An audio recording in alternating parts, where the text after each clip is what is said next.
What's up, D-Mac? How are you, buddy? Can you hear me?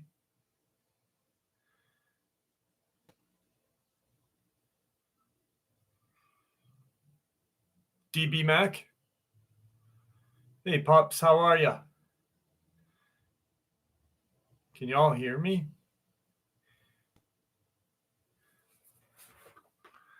There we go.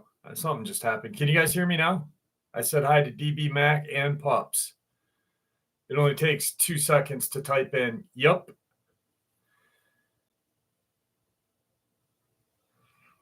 Can anyone hear me? What's up, Puma? MJ, how are you? All right. I literally asked Pops and freaking DB Mac, and they're both like, blah, blah, blah, blah.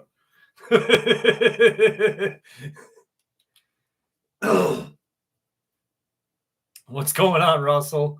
Troy, how are you? Hey, Lake 17. DC, what's going on, buddy?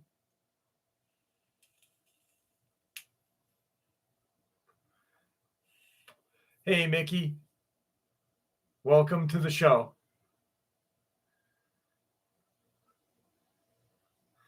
What's up, Boom Squad? Well, DB Mac and Pups were the first two people I said hi to, but apparently they didn't hear me until like a minute and 10 seconds in. What's up, Jesse? Good. How are you? Alan Howell. Brian Mons, how are you, buddy? You know, that's a weird thing. Amateur cryptozoologist. That's like jumbo shrimp. Because cryptozoologists, like, can't be an amateur. You're either a cryptozoologist or you're not, right? What's going on, D? Peter Parsons, how are you? David Thompson. Delirium.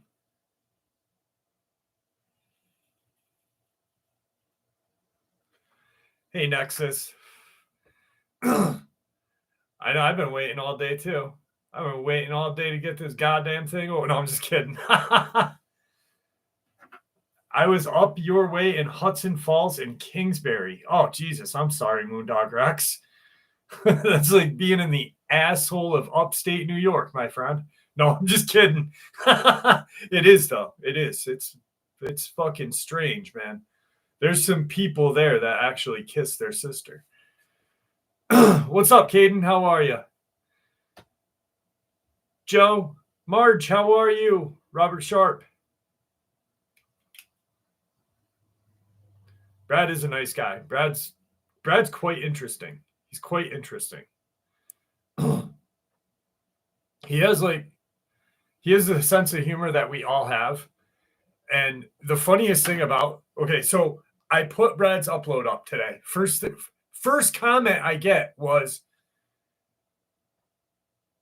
if he has a girlfriend and you're that afraid to be hanging out with him, then don't hang out with him. I'm like, and then she goes, very immature. And I'm like, is that what you're focused on? Like, if a guy asks another guy to go camping, in guy humor, that's the instant thing that comes in our heads because we're freaking idiots. You know what I mean? Jesus Christ.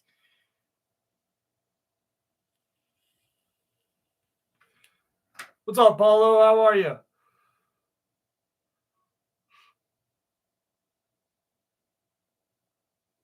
Mia Brown? Is that how you say her name? I hope I didn't Mia Brown, how are you, honey? What's up, Glenn? Gringo. Gringo is such a cool name. Is that your real first name? I forgot to ask you during our text or during our emails. Dude, you got a first name of Gringo? Like, you know you're you were a gunfighter back in the day.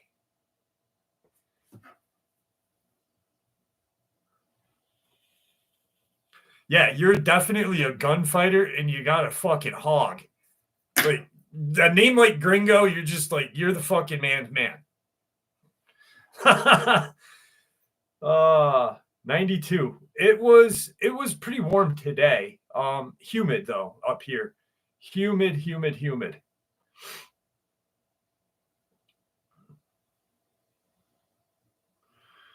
No, definitely don't. Like, it was so funny. He's like, how do I say this? How do I say this on your show, Jeff? And I'm like, just say the joke. I'm like, we all heard it when we were in Boy Scouts. I'm like,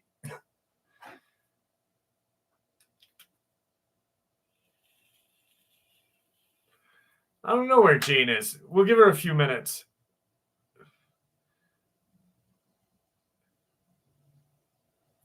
Thank you, Johnny. I think it's Johnny or Joni, but I'm going to say Johnny. Johnny Trey. Kakalina, how are you? You know, speaking of that, with my hair looking good, I don't like this thing that's going on. I almost cut that little piece off today. I was like, shh, looking. Hey, Chrissy. 100 in Utah. Damn. Yeah, things are going rough. What's up, Zilla? Giant Slayer, how are you? William Mendez, how are you? Yeah, you know, Robert Sharp, Bigfoot definitely has some swamp ass going on. Definitely. Some hairy swamp ass going on today. Hi, Donna. What's up, Sean?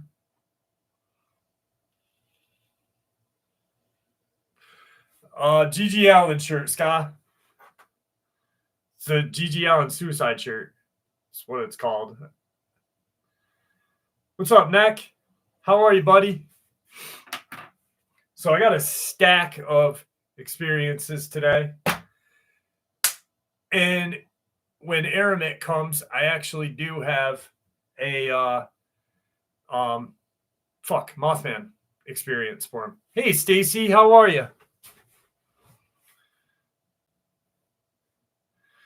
No, I don't think Dogman suffers too much on swamp ass, because if he's like a dog, he's probably tonguing that thing constantly.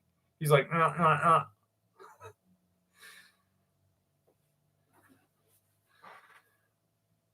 am glad that you're with us, Neck. I am glad I was just talking about you actually with my dad the other day.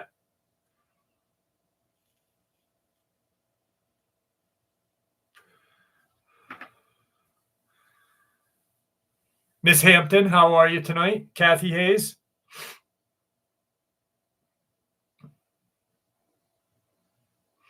Scott M, how are you? What's up, VHS?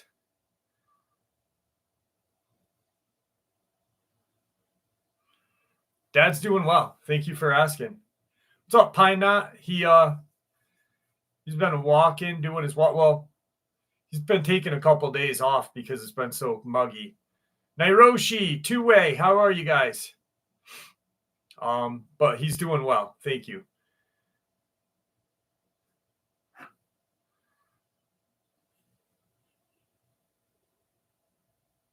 It's still early, Robert. It's still early. People will pop in.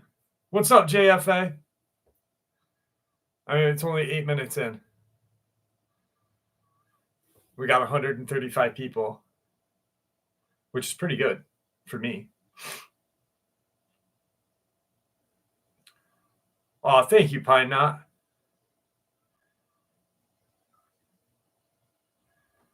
Michelle Loopy, how are you? All right. I know, 35 likes, 41 likes now. 41 likes. We're moving up. We're moving on up. What's up, Vicky Parker?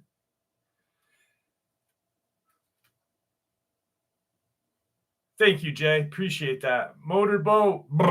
What's up, buddy? Hey, Beth. So listen to this shit. This is like inspirational stupidity. Like, if you inspire to be an idiot, this person that was.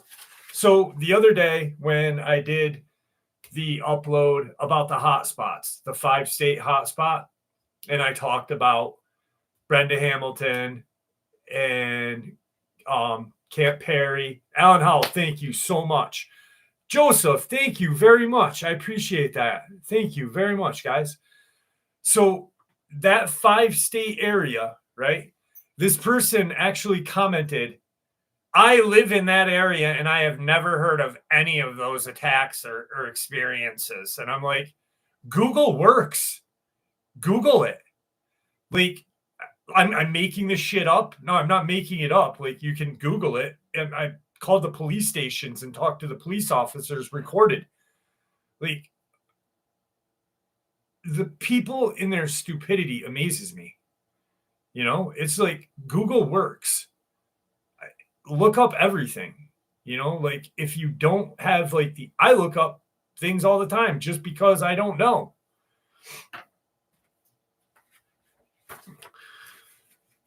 An old Luke Skywalker.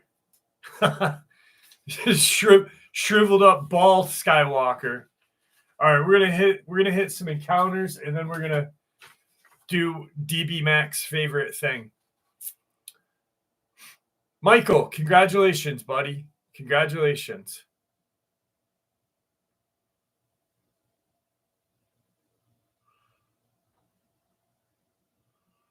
Yeah, that's thank you, Johnny. And then another person was like, "That was an owl," and I'm like, "That's not an owl." Like I thought possibly that it may be, because I'm not a zoologist or whatever, a birdologist, whatever. I just made that up. But I brought it to Cornell Cooperative Extension, which is in the Adirondacks. Park rangers are there. It's a kind of environmentalist thing. And it's about a half an hour north of me. And I played the video for a park ranger. And his face was like, he goes, "That's not an owl." He goes, "That's not an owl that we have native here." And we have 5 owls native to New York State. And he, like, clearly, it doesn't even remotely sound like an owl. Like, if you think that's an owl, then you might have to, like, I don't know, listen to owl videos, because it's not an owl. It fucking freaked me out. What's up, Nicola? How are you?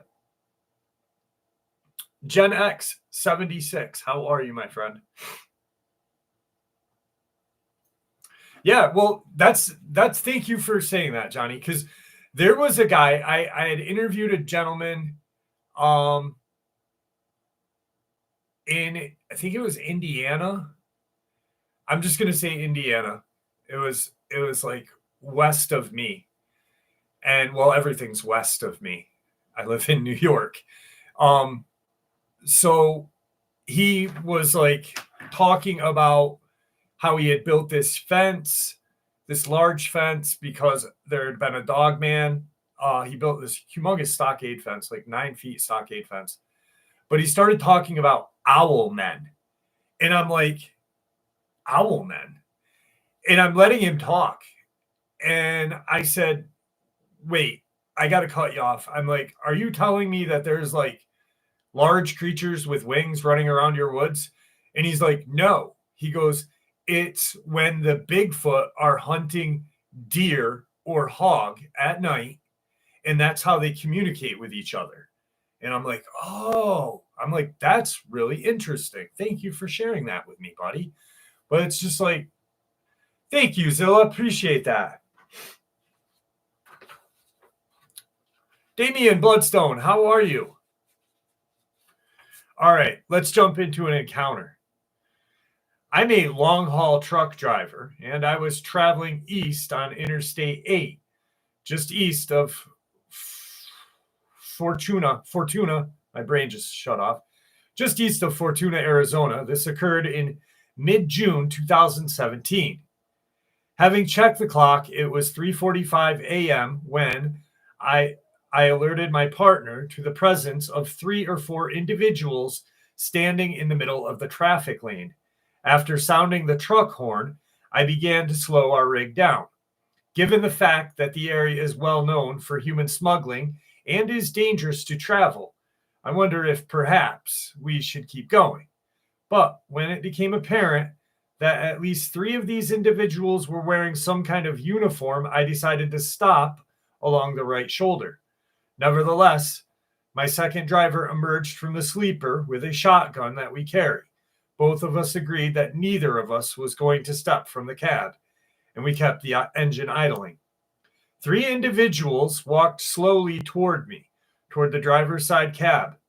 About 15 feet, I could tell that all 3 of them were suited, if you will, in some sort of gear. I wondered if Marines from a nearby Marine Corps air station had crashed and were going to ask us for help. As I lowered the driver's window, the shortest of the 3, bundled in heavy white gear with what looked like white armor around the chest and a partial faceplate that emerged from below the chin, said to me in perfect English, "Not to worry, we have a minor situation." He, or it, motioned with its left arm toward the distance off the highway. It was strange because neither my partner nor I saw anything as we approached the group, but sure enough, something was putting out intense red flames, maybe 50 feet off the right shoulder from where we were parked. Before I could say anything, a triangular-shaped wedge of the landscape to our right, with flames at the base of the triangle, rose up, sliced through the truck cab, for lack of better description. I felt like I was looking at some kind of image as it came through the cab. I mean, the individual who spoke to me appeared first on the left side of me and then appeared on the right. The raised side, then both sides, which appeared raised. My throat was dry. My stomach was in knots. Honestly, I felt like I was going to throw up. I figured we had it. 3 individuals, 2 in white wearing helmets, and 1 who appeared burned or blackened without a helmet appeared in the image to our right as they made their way around chunks of rock walking towards the cab. There was a lot of communication like radio between them or between somebody. The one who had spoken to me after I had lowered the window now sounded metallic. So I turned once again toward the voice, to my left again, toward the open window, and he, or it, wasn't there. I turned toward my partner in the right front seat, who is still cradling the shotgun, but nothing. I mean, it was black. It was perfectly silent. There was no flames off to the right in the distance, and now our clock showed 5:15. And only the entire encounter felt like it had lasted 10 to 15 minutes. I don't know what to claim. I stopped to assist several entities that appeared to be projected from somewhere and felt nauseous for hours after.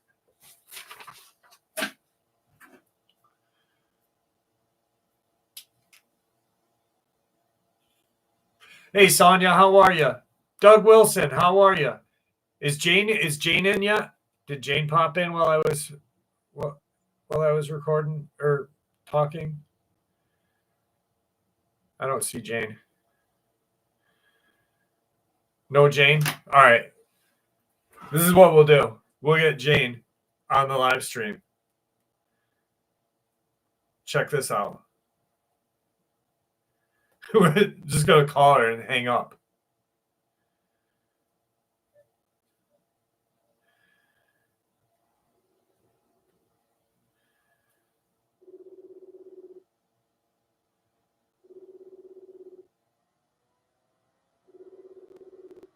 She's not answering.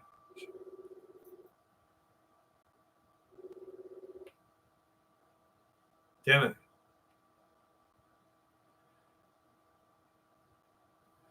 Jane, are you okay? We're in the middle of a live stream here and you're not here. I sure hope you're okay. Everyone's asking where you are and we love you a lot. If you're okay, please come on the live stream. Wake up.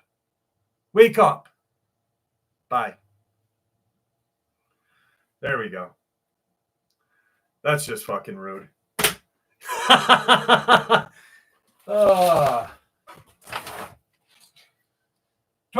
is $20.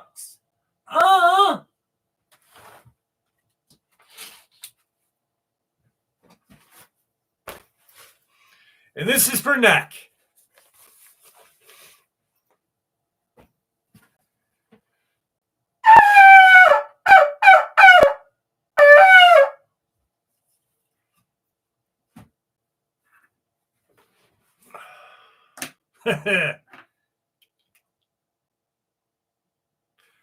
Temperature, it's 75 and cloudy, but it's humid as hell. Humid as, well, heck. Hell, heck. Where is Wilburn? Wilburn!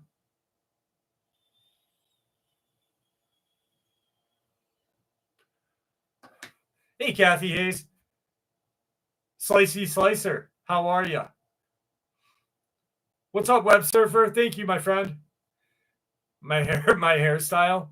This is just my normal haircut. This is what it looks like all the time. It's been storming. You know, it's weird weather. You want to hear something weird that I heard? And if you guys have heard this, I found it very interesting. Because it actually is almost like reverse psychology for people that say we are in global heating, global warming, global cooling, whatever, and we're polluting our planet. So when 9/11 happened, there was 2 days in the United States where there was no air traffic. And in those 2 days, the temperature around the United States actually raised in the air. It raised like 0.8%, 0.8. So it's a very minuscule amount, but it was because of the lack of pollutants keeping the sun from getting into our ozone. I just found that really weird.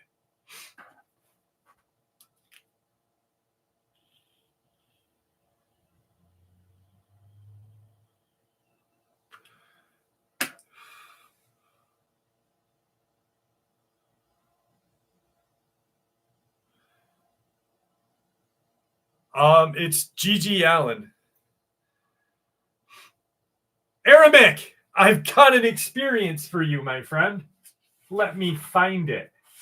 This is for you because you, Arabic, gifted like freaking 30 people membership last week, and I truly appreciate that. So this is for Arabic. I wonder if Jane looked yet. God dang it, Jane hasn't looked yet. All right. Arabic, this is for you because I know you love the Mothman. You have talked about how much you love him. You've dreamt about him. You've had inappropriate dreams about the Mothman, and I know that. So this is for you, my friend. I had an encounter with a winged creature myself. Okay. It was around 3:45 a.m. I was driving west on 322 towards Chesterland, Ohio. I was driving a Freightliner box truck with a load of newspaper. In the summertime, 2016 at night, there was always a layer of fog hanging down around the ground, and the moon was bright and the stars were out. Going about 50 miles an hour through the hills, I see this dark figure, skipping ads. I see this dark figure in the moonlight that was coming right at me. It looked huge, so I slammed the brakes and actually ducked down instinctually because I was driving right toward it and it was windshield level. I heard a big thud as the figure had gone over the cab and smacked right into the flat aluminum box right behind the cab at probably 40 miles an hour. I kept my foot on the brake and came to a stop on the side of the road, maybe 75 yards from where the impact happened. Wondering if it had smashed into the top of the box and thinking maybe I could see what it was that I hit, I got out and looked around. The box was not smashed in, so I walked around to the back of the truck, and that's when I saw it in the moonlight, almost clear as day. The thing was huge.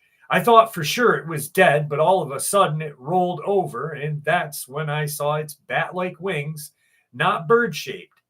It rolled over and stood up on 2 legs and was at least 6 feet tall. The thing looked right at me with its reddish-orange eyes. I was literally frozen in fear. I couldn't move at all. Then it spread its huge wings, jumped up, and flew off. I ran to the back of the truck, took off towards Chesterland as fast as I could, and spent the rest of the night on edge trying to rationalize what I had just seen. The closest thing I could describe it to was the Jeepers Creepers monster, but it wasn't that close to it, so I wasn't that close to it, so I could see its facial features and much detail. Just the 6-foot bat-winged man with orangish red eyes. I do that route for work every week, and every time I go through that stretch on 322, I get uneasy. It really freaks me out to this day.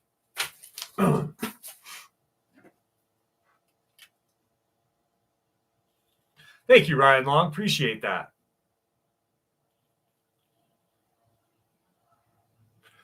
What's up, fats?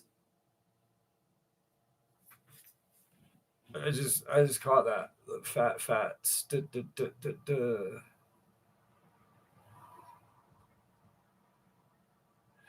Oh, I believe you. I've had numerous experiences that people have had in the city. 100%. I believe you. You should type them out and send them to me, or you should send me an email and maybe just come on the show.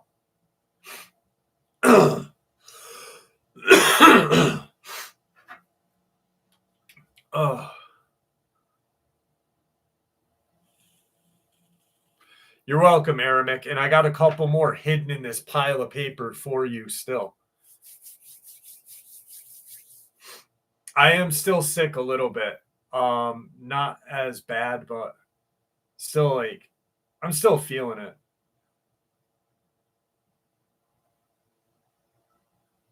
Why am I getting a Cialis Viagra commercial? I have no idea because YouTube needs money. I don't see Jane. I run with scissors. Melody Page, how are you? No, Jane hasn't. I hope nothing's wrong with her nephew.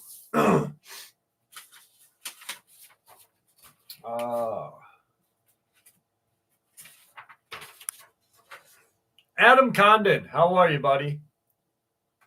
Dude from Texas, what's going on?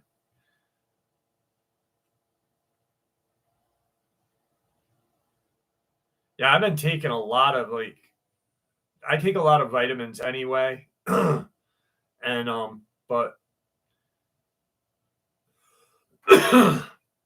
Derek Davies, all right, this is what I'm gonna do. When I hit 100,000 subscribers, I will take a break. I will put 3 videos out a day instead of 5. I will take a break then. I'm not going to I just can't. I want to hit 100,000. That way I feel like I've accomplished something with this channel. I should have 100,000 at least. There's over the YouTube algorithm tells me that 300,000 people watch my channel. With the amount of views I get, 30 million views. But then I'll take a break and I'll just whatever. But no, Donna Harmon, no to Jane. I called her a little while ago. What's up, Tyler? Tyler Marshall's with us. How are you? Still a little sick. Ugh. Fire horse.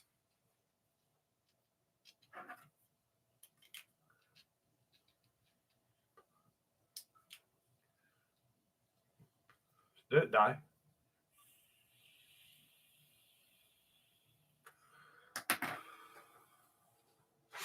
All right, here we go, kids.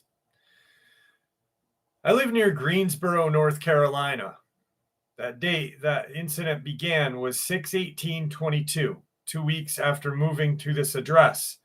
I witnessed trees in the park behind my home moving as though there was huge heavy being moving from one tree to another, but I couldn't see any visible creature, though I know that this movement was not caused by wind. Since then, I have seen a variety of strange, unreal things that I would never have imagined ever seeing in real life except for on sci-fi films. I've tried to take photographs of these anomalies, but nothing is captured. I've used digital cameras and old Polaroid to no avail. There is something outside in my trees, and it's not squirrels. I can feel them watching me and have seen their neon green eyes staring back at me from inside of the thick tree cover where they are trying to hide and blend into the leaves on the top of the trees. Something is definitely wrong here, and it really has me frightened. I know something has come into my house and assaulted me with scratches on my back and left blood red scab at base of my skull. It was as though I was punctured by a sharp object, such as a needle. I am convinced that the government and other officials in this community know about the activity. I have collected hair evidence that I know is not human. The hair is too thin and wispy. The color is greenish in hue. I don't know what to do. Someone suggested just sharing this and hopefully getting some ideas on what to do. I never in my wildest dreams would ever imagine these things actually real. It's difficult for me to accept the reality of it. Thank you.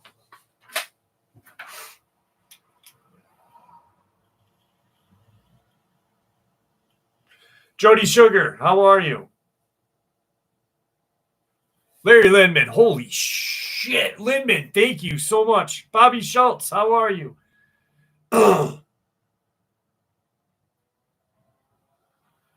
Wow. Larry, thank you. Thank you for blessing that many people with and blessing me. I really appreciate you, brother.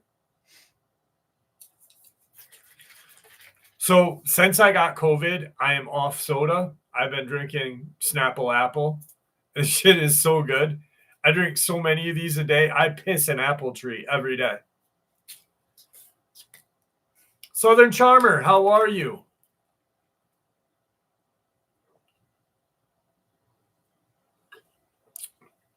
Nikki McSporn, Victor's been dead for about 7 to 8 months.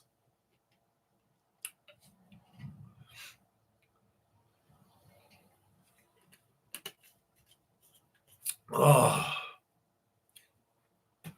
hang on.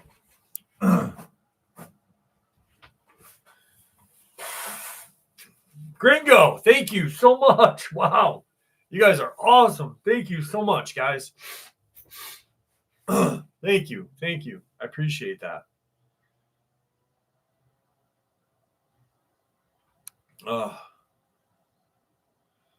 That is a $20. It's $20.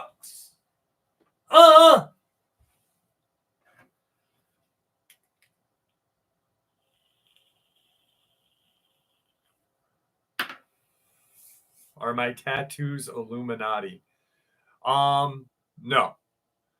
One, the Illuminati only consists of 13 families, 13 bloodlines. So like that bullshit that you hear from that weird clown looking fucker, that he said like, I went there and Beyonce and Jay-Z are part of the Illuminati. No, they're not. This is just the Eye of Ra, and it's just a memory of my grandpa. But yeah. Not many names left. Vic Cundiff ? I don't understand that. No, there's a gentleman who was on my channel who was far superior to that man that you mentioned, that passed away.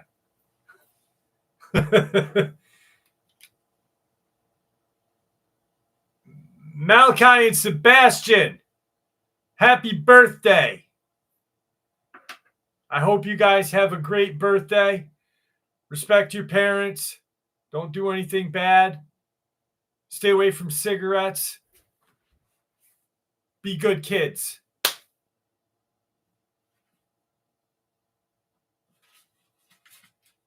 Yes. RH, yes. The Illuminati. You know what was so funny? I've never, all right, I'm not insulting anybody. I'm just like, I know that you guys think like I do. So like, cause I'm just a fucking regular person. Like I am an idiot. Not saying you guys are idiots, but I am an idiot. Like when I go to bed, I'll watch YouTube shorts, and this is how I go to bed. I watch YouTube shorts, and I have the Outshine lime popsicles. I bring 2 of them to my bed every night, and I suck on them and watch YouTube shorts until I fall asleep. Usually I wake up with a popsicle stick stuck to my forehead. So I'm watching YouTube 3 nights ago, And this guy literally is like, I can't even explain to you what this man looked like, but he's wearing a muscle shirt and he weighs probably 400 pounds. And I'm not saying there's anything wrong with obese people because I'm a little chubby. But like, you just look kind of weird, bro. And you got a mullet. And he's talking about the Illuminati. And he's telling us that the Illuminati reached out to him. Okay. And he shows that he brings this, he's got this pile of papers. He's got this pile of papers that's handwritten like this. He's like, and this is what they sent me. And I'm like, and he's talking about how he was invited to the Illuminati to join in these like festivals and stuff. And I'm like, if this guy's getting into the Illuminati, then like the world is fucked, because like the Illuminati is supposed to be like the elitist 13 families, and they're inviting this dude. Like, I'm out. And then I woke up with a popsicle stick stuck to my forehead. Like I said, I'm an idiot. How about a dogman encounter, guys?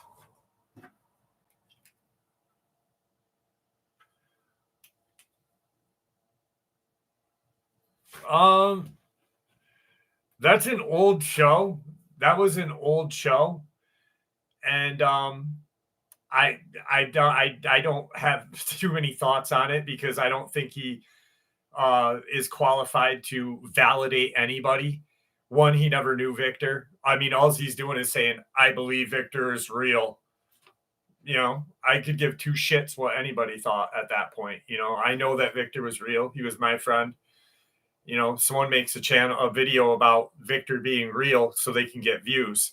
Dark Waters, I just seen you out there. I'm sorry, I missed your donation to the people. Thank you. Love you, brother. But yeah, I mean, I just think it's, you know, that was 3 years ago. So all right, Dogman encounter, kids. First of all, let me start off by saying this is not a joke. This is a genuine sighting report.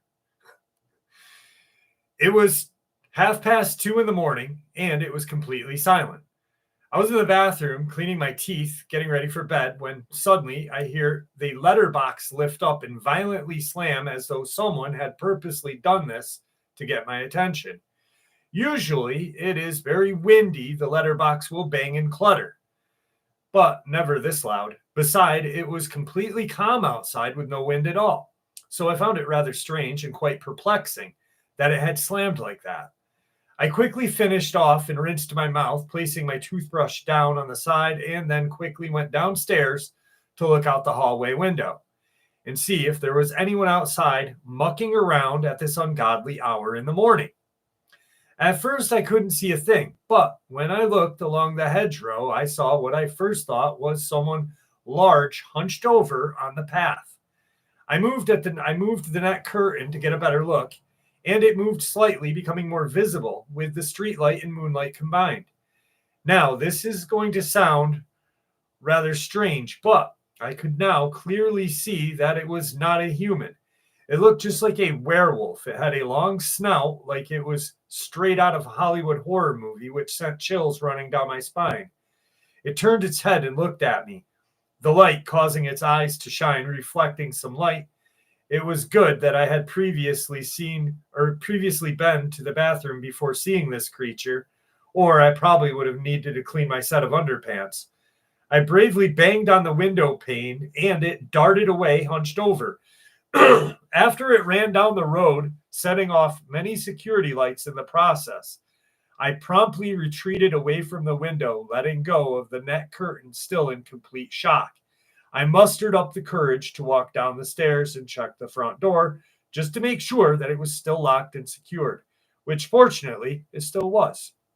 I then swiftly went back upstairs and straight down into my bedroom, where I sat down on the bed, still in disbelief at what I had witnessed.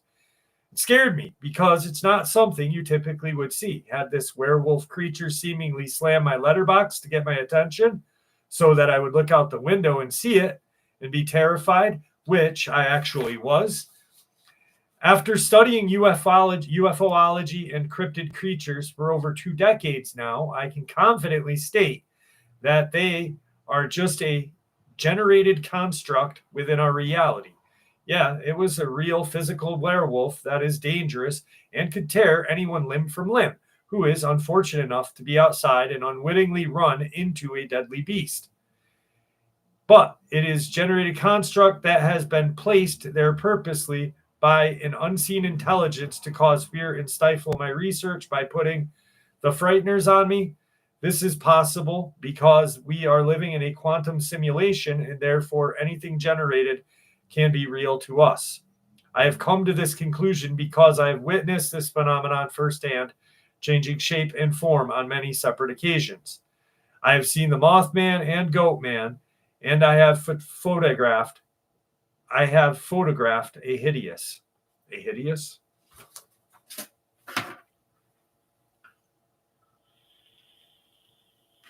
Azilla Master Shaman, you got kicked off the internet?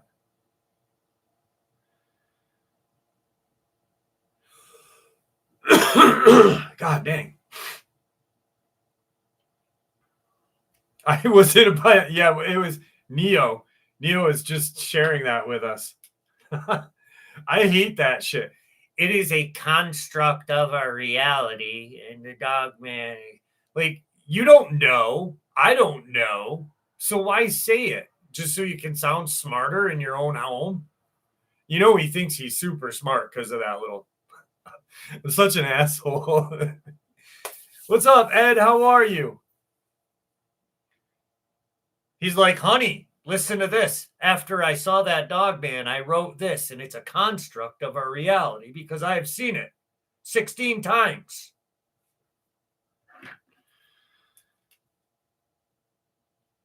Well, yeah, it's portal stuff. I'm just joking about what he's saying. I mean, I have a ton of videos about portals and Dulce here. So, I mean, it's not that I don't believe it. I'm just making a joke. Caden, you are under his bed.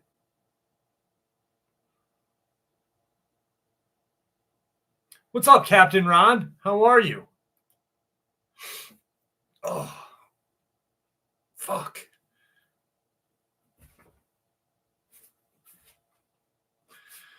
Are lot lizards also a construct? Whew. That's a hard one. That's a hard one. Maybe.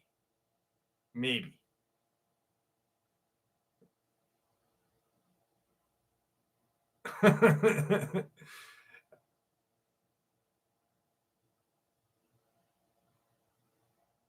What's up, Kimberly? How are you?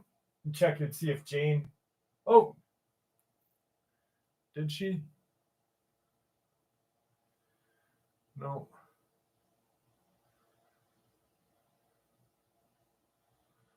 Love you, buddy. I have to say love you to my daughter. Sorry. Oh, I got more Mothman. There's another Mothman. Ooh, this one's good. This one's good. I missed something. What happened to Big John? And hang on. Andrew, welcome to the live stream. I'm glad you're here, buddy.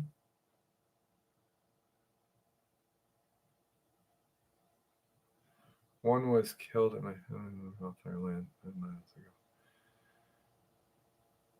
Big John, are you talking one of your family members was killed by a cryptid?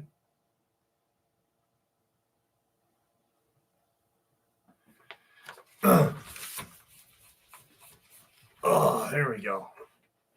There we go. That's a little better. Yeehaw. Robert Sharp is going to bed already.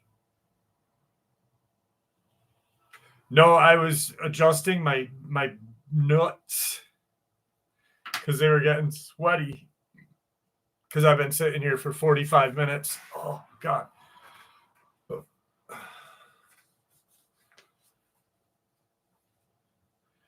Greetings, Blue Orbit. Welcome to the show.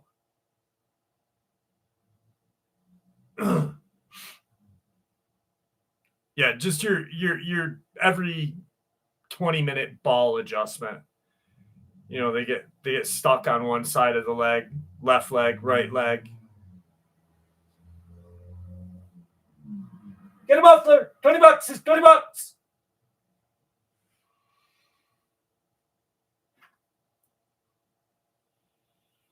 Should play him some Jeffy G.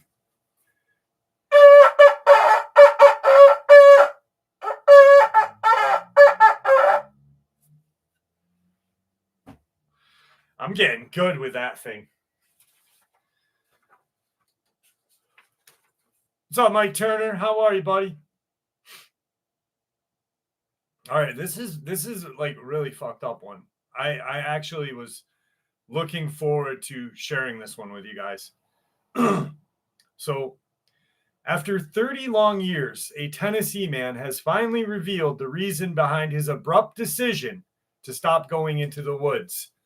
The man, who has chosen to remain anonymous, has kept his secret hidden for decades, but recent events have prompted him to speak out about a harrowing experience that led to his avoidance of going into the Tennessee wilderness. The experience, he tells, is one of fear, survival, and a brush with an unknown that changed his life forever. On this particular day, he packed light and only hiked a couple of miles into the Smokies. He set up camp and spent a perfect day exploring the area with his faithful canine companions. As late afternoon arrived, the man was ready to settle down and start a fire to warm up the campsite. However, he noticed that his two dogs seemed unusually agitated, barking and growling at something in the distance. Even though they always managed to keep bears away before, the man couldn't help feel a twinge of concern. As night began to fall, the warm summer air enveloped the campsite, prompting the man to leave the tent door open. He settled in for the night with his two dogs nestled close to him.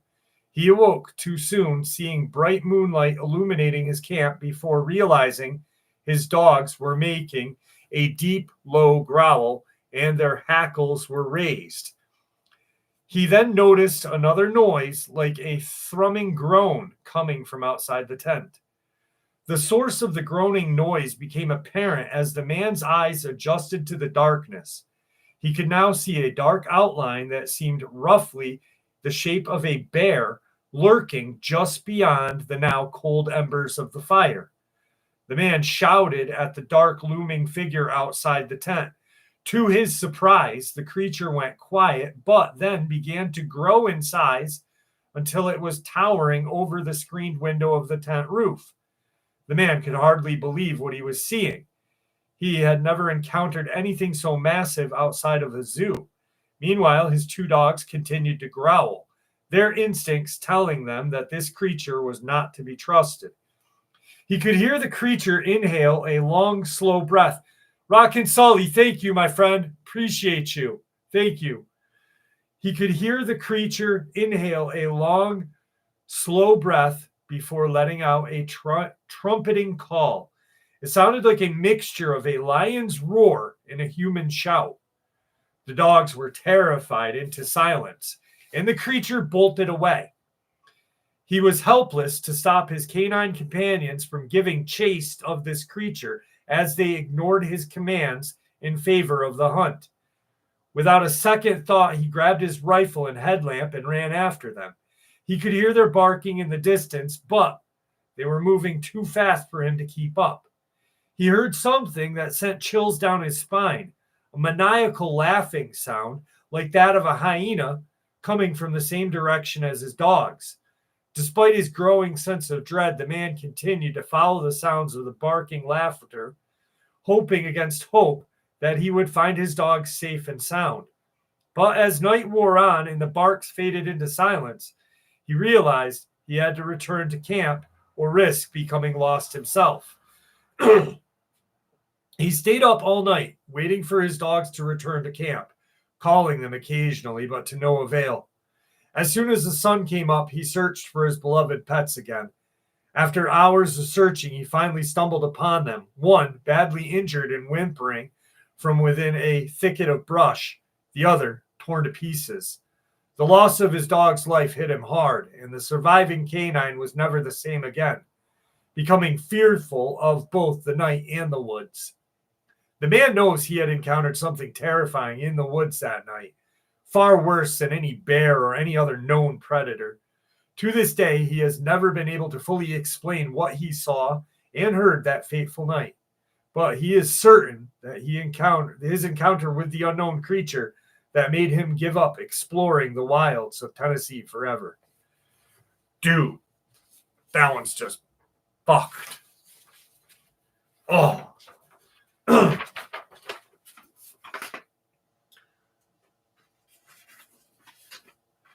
So it's huge. It's absolutely huge. It has like a growl, like a lion's roar and a human shout. It has a laugh like a hyena. And it just tore apart your dogs. That's just, I wouldn't want to go into the woods after that either, you know? Especially Tennessee.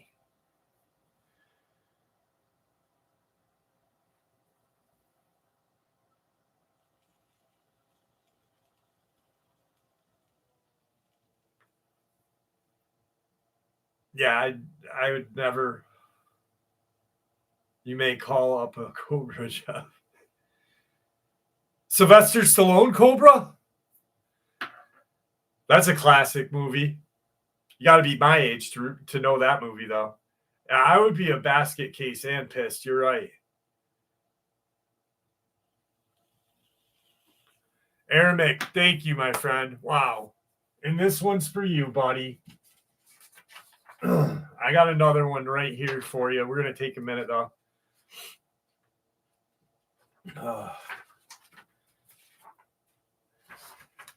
Any of you guys watching the Olympics? Any Olympic watchers? My Jimmer Fredette is not getting us gold in the 3-3. He is not doing my hometown justice. Old Jimmer. I only watch the 3-on-3 basketball because he's a local, you know. You have a membership, Captain Ron. You are now a member of the channel.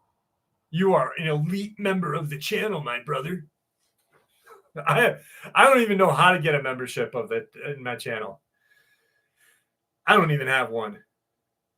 We sent a great freestyle wrestling team. That's good. Is it Greco-Roman freestyle or is it just...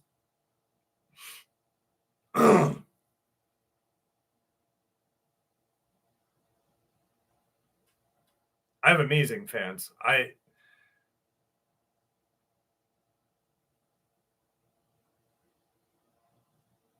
Oh, absolutely, Brad Vandy. But I'm going to watch it because there's a local hero. Like, you know, he played for Brigham Young.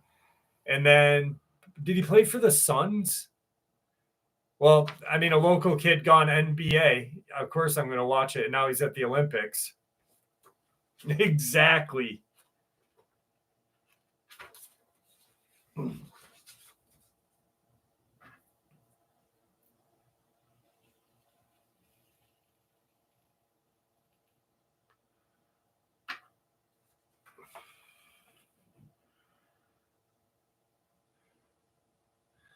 I don't think I ever found interest in them.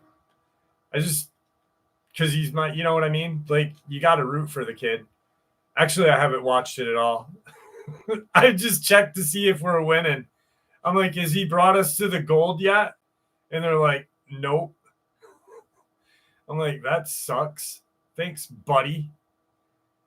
I can't announce that yet, Vicky.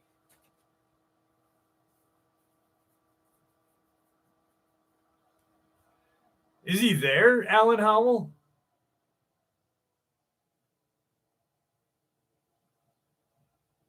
I guess they did some crazy thing in the beginning, though. Some crazy, like, Last Supper. Some just, like, really not cool rendition of the Last Supper, which is like blasphemy. Not good. Not good at all. You don't do no blasphemy of the Last Supper. You know, that's not cool. Arabic, this one's for you. Thank you, my friend. This is my story of the Mothman. I genuinely believe this one in particular roosts in the Boosie Woods in the western suburbs, Rolling Meadow area of Chicago. I'm in a suburb next door. This occurred right at the start of the pandemic in the early 2020.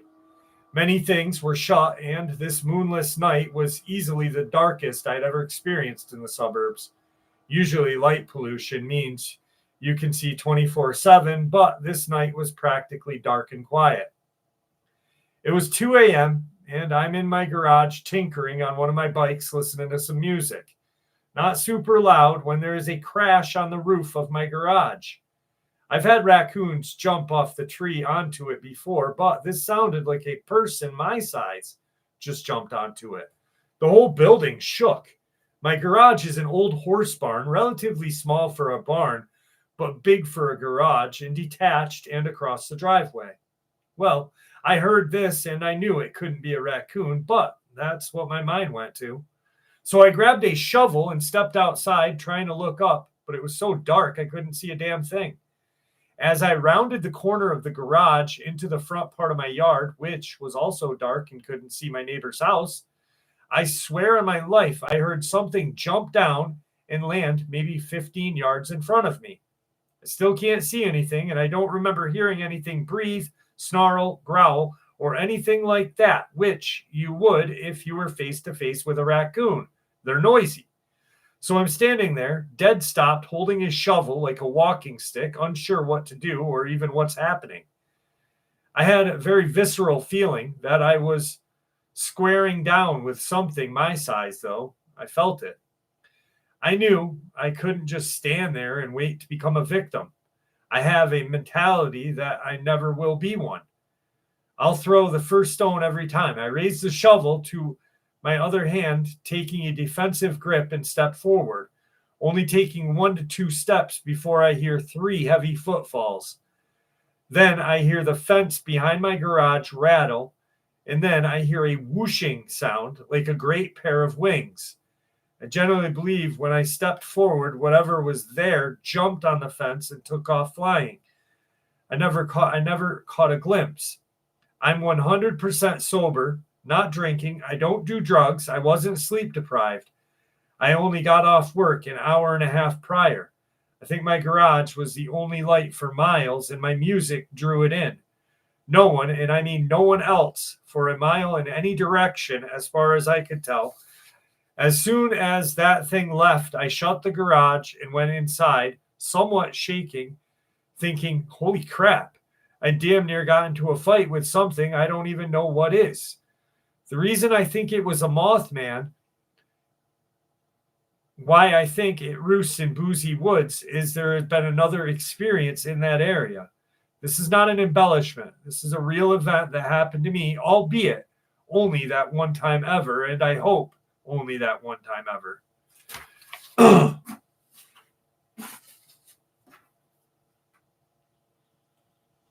What's up, G.I. Joe? How are you? Did you bring Scarlet with you? He'll fight for freedom wherever there's trouble.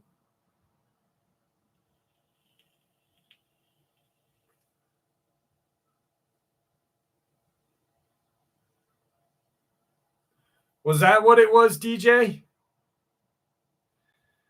I don't know what it was. I thought it was weird.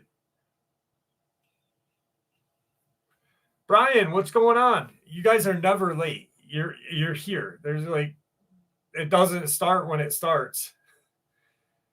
Then they fake an apology. Let a dude beat a yeah. Hang on a second. God damn it. Thank you, Planters guy. I love you too.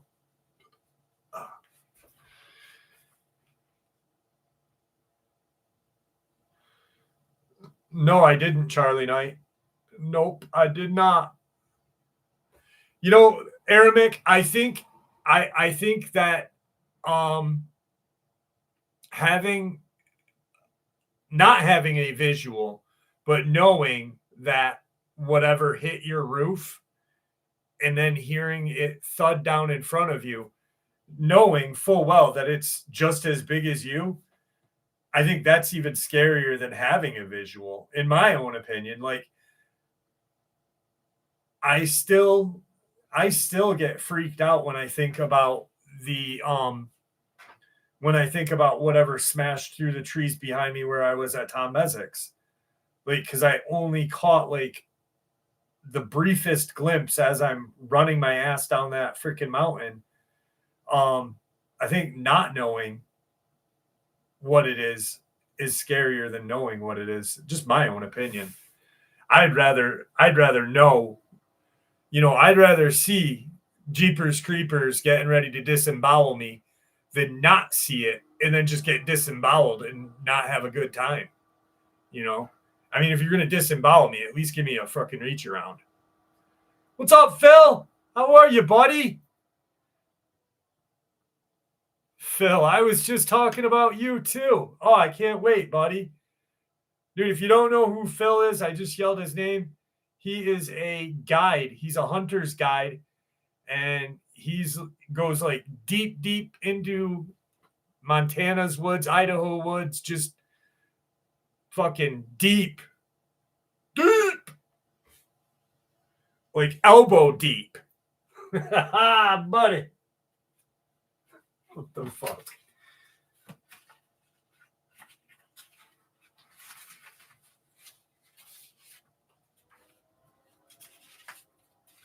All right. I've got a very interesting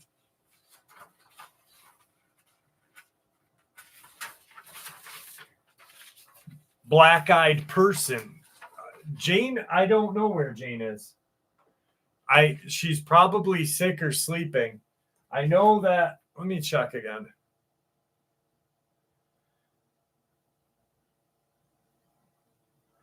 Rare.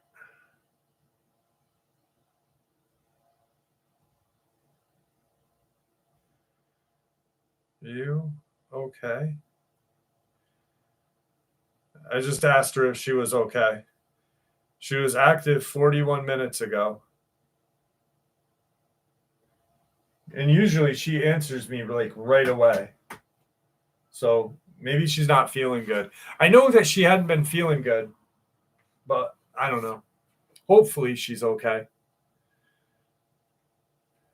I like want Beatles. Want Beatles. Thank you, Caden. What's up, Jordy?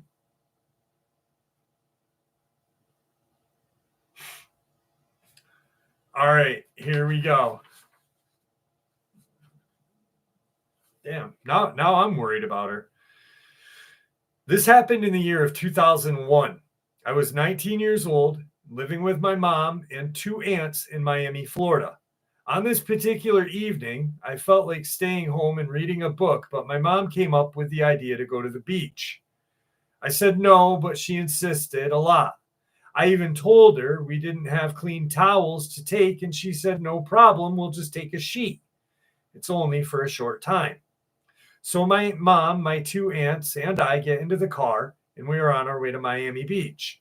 We stopped at a gas station. While they are filling the tank, this uneasy feeling came over me, and I felt like getting out of the car and walking home. But I thought there is no reason to feel like this. It was only a trip to the beach. When we got to the beach, it was around 7 p.m., and we were the only people there.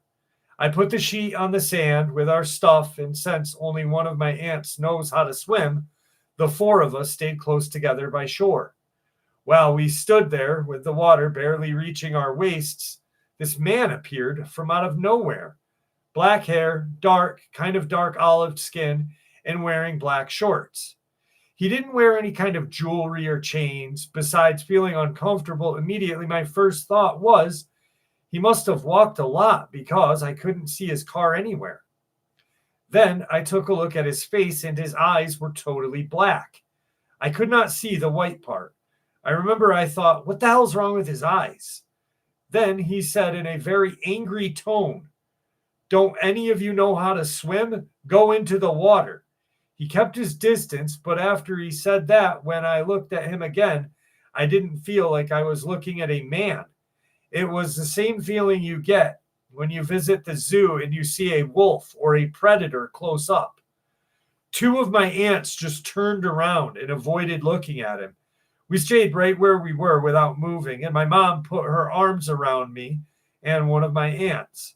I felt like he wanted us to go into the water for us to have an accident or something. After that, I saw him go into the water very quickly and come out. I only turned around for probably less than a minute and he was gone. Now, from that place I could see a long distance all throughout the beach, and he was nowhere to be seen. Since the man talked to us, we were silent, but at that moment, one of my aunts told me, "He disappeared, right?" I said, "Yeah," and picked up our stuff as quickly as I could, got into the car, and we left. We were all very tense, and my aunt told me, "What the hell was that guy?" My aunt asked me, it should be, "What the hell was that guy?" I said, "I don't know, but I believe it was bad." We were obviously going fast on the highway when all of a sudden I saw a tow truck stopped in front of us without any signs or lights. My aunt started to brake very slowly. She had an old car. I could see the truck closer and closer till we finally stopped right before hitting it. Thankfully, after that, we made it home safely. But when we got home, I told my mom I didn't feel like going to the beach, but you insisted so much that I went. Something very bad could have happened tonight. I'm so glad that it's been 22 years when we never saw that creepy guy again. Alien? Demon? I'm going towards the alien part.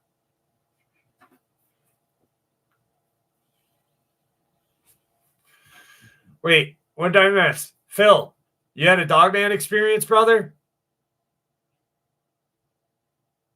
Aramic, thank you. My God, Aramic, thank you. 2001, Mike Turner. 2001, buddy. Phil, I missed some comments, but I saw for all those interested, Dogman. Did you have a Dogman experience just recently? A Man of War. A Man of War would have been cool. Oh, okay. Okay. What's up, Beverly? I could see a jellyfish coming into that. Imagine like the lady just like she listens to him and jumps in, and all of a sudden like a Humboldt squid takes her down. Gone, gone, lady. Dude, Humboldt squids are terrifying. Ooh, could have been a vampire. I truly believe that. I believe they exist. I don't believe in like the whole Dracula, let me suck your blood thing. I think they're like emotionally, they can, torment you. Probably not get off, but get off on causing pain and torment and death and shit like that.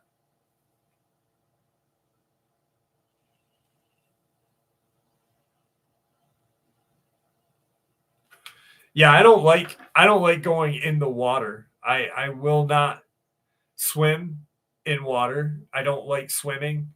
I can swim really good, but I just lakes, rivers, oceans, nah.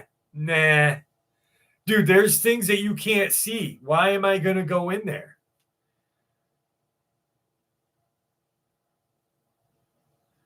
Oh, thank you, Catherine.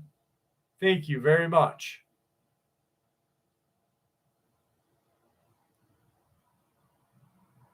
I'd like to hear your experience.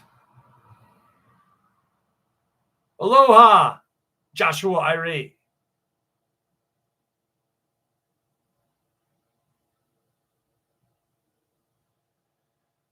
JFA, they can see me. They can see me.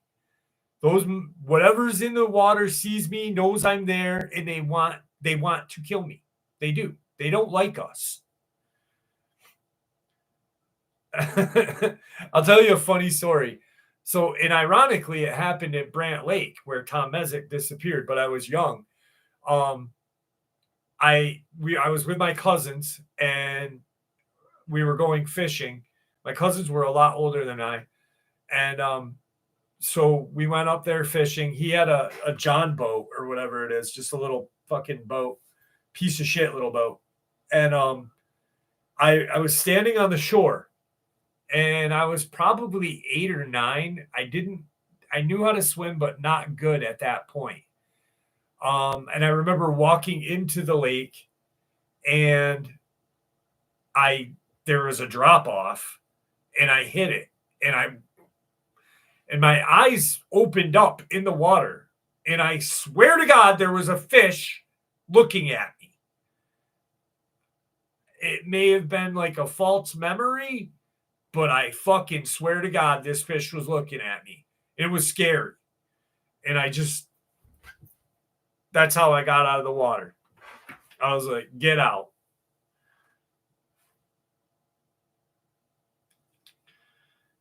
I don't know if like my mind, like, you know what I mean? Like if it was really happening or if it didn't, but it was weird. I did not like it. Web surfer. I will do that for Halloween. I just put a video up this week when I used a bunch of my paranormal equipment. When was it? I think it was Tuesday or something like that.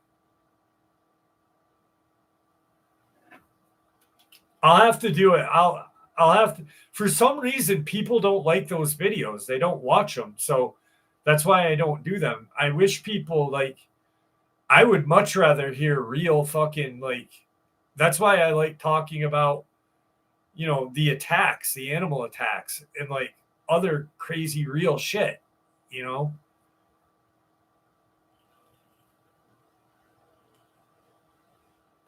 Salvador, welcome.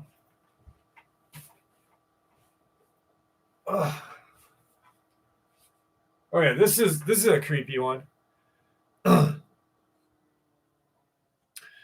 My brother, his wife, and 8-year-old daughter were in Coleman 2 weeks later at night. This is in Alabama. They were looking for houses to rent in the area, and by the time they got on the road to go back to Birmingham, it was about 10 p.m.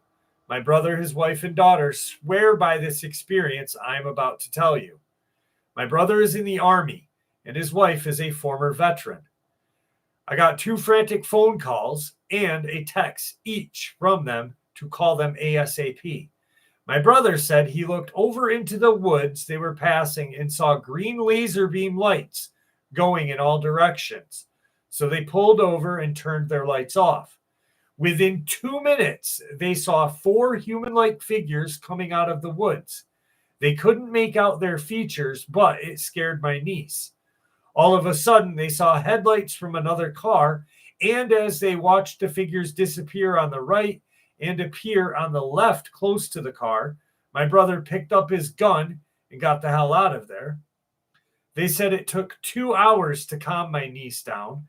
They believed it was kids until they saw them vanish, then reappear on the other side of the road. I always see things in the skies around here, but my brother never believed me until he and his family had this happen. His wife is in denial about what they saw, but I talked to her that night, and she was really scared. My niece was very animated about what they saw. She would never go down the road it happened on with me or with her parents in the daytime. I had to share this because it's just too weird. Yeah, I think that's weird. That's Steph. What's up, buddy? I didn't even see you pop in. I'm sorry. Good night. Yeah, that's just like you see these green laser lights coming out of the woods like that, all over. Then 4 figures come out of the woods, then disappear. Then on the other side of the woods, come out on the other side. Like, how the hell did you get on the other side of me? You too, Steph. I hope you're feeling better. Are you feeling better? At least tell me that before you go. You're always in my prayers, my brother.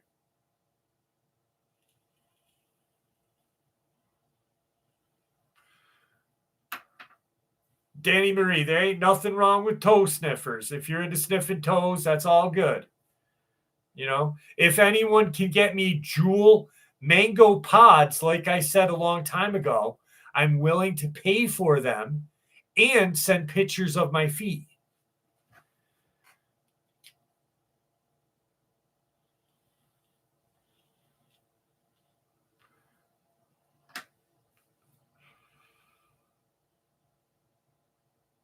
Me and the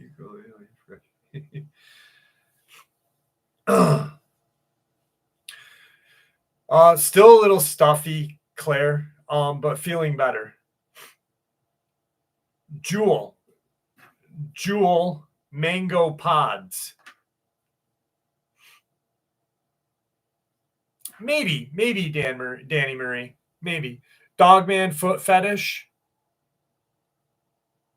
And that's pretty good. I'll have like Caden guest star every once in a while.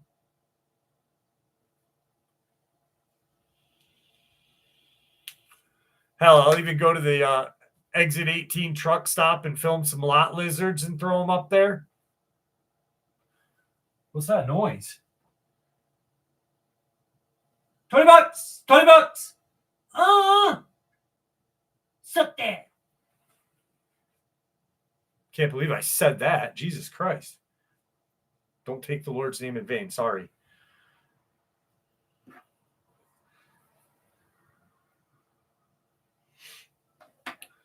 So everyone's weekend's going well. I'm going to take a minute on the encounters. I just jammed through a whole bunch. I didn't think I'd go through that many that quick. Everyone's weekend's going good, though?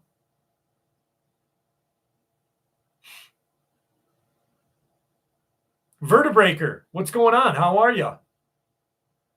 Good. Yes. Ooh, you know what we can do?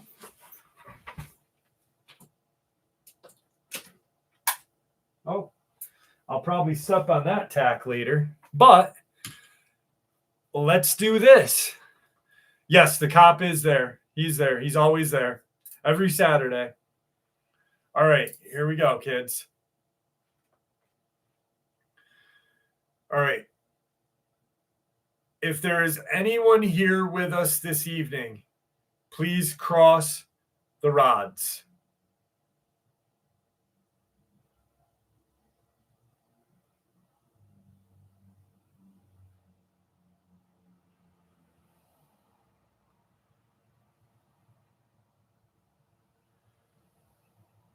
Please uncross the rods.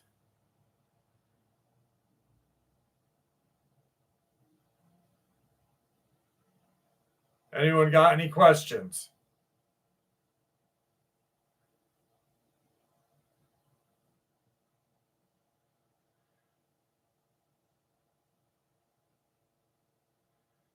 Any questions?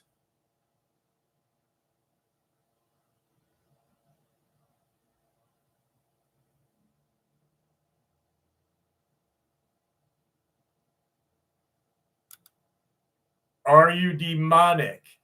Yes. Cross the rods for yes. Keep them uncrossed or widen them for no.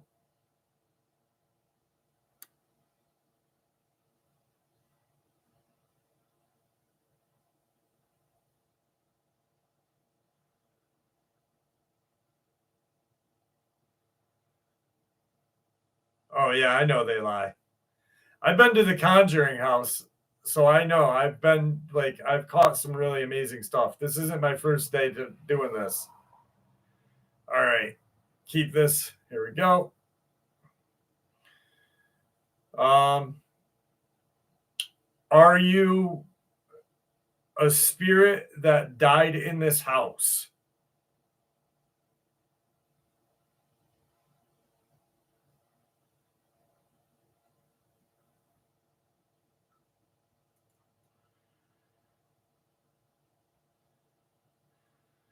Uncross the rods.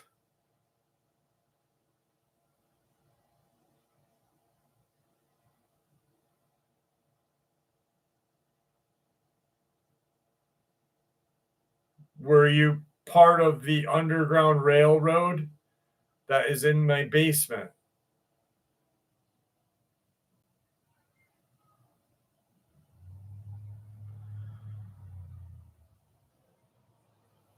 Were you part of the Underground Railroad? Cross for yes, open wide for no.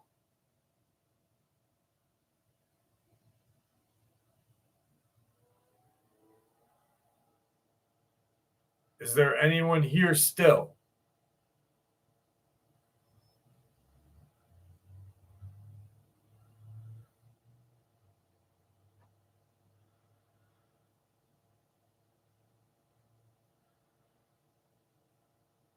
Was that a yes for Underground Railroad or yes for being here? Well, no, I can't ask that shit. Uncross the rods, please.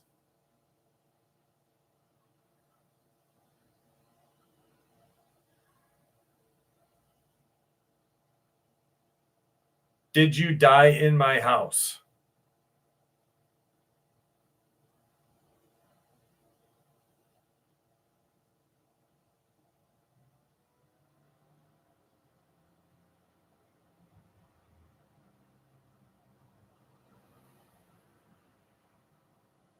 Open the rods, please.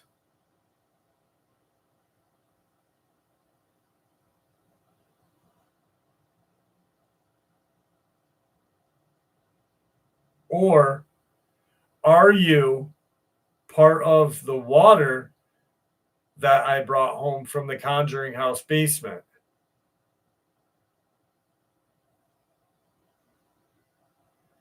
Are you here?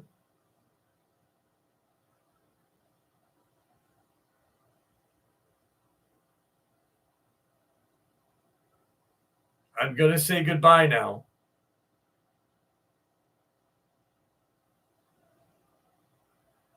Goodbye.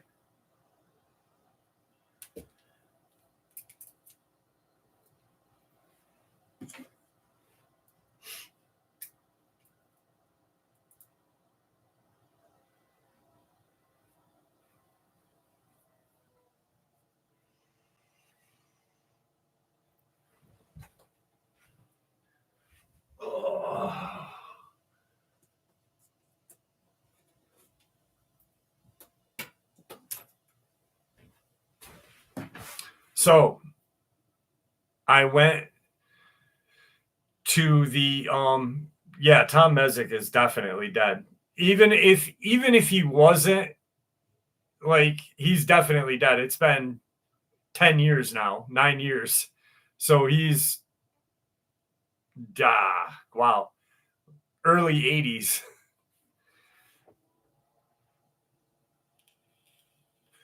Vlad B. Lures from Serbia. Wow. Welcome, my friend. Thank you. That's awesome. Welcome. And of course, Nikola is going to speak the Serbian language to him. I'm just fucking with you. Actually, I don't know what your name is. Rice one. I'm just going to call you Rice. The water, I brought the water home and we had a lot of fucked up shit happen in the house. And I buried it. I buried it in the neighbor's yard. Bryce, okay. Bryce, I buried it in the neighbor's yard.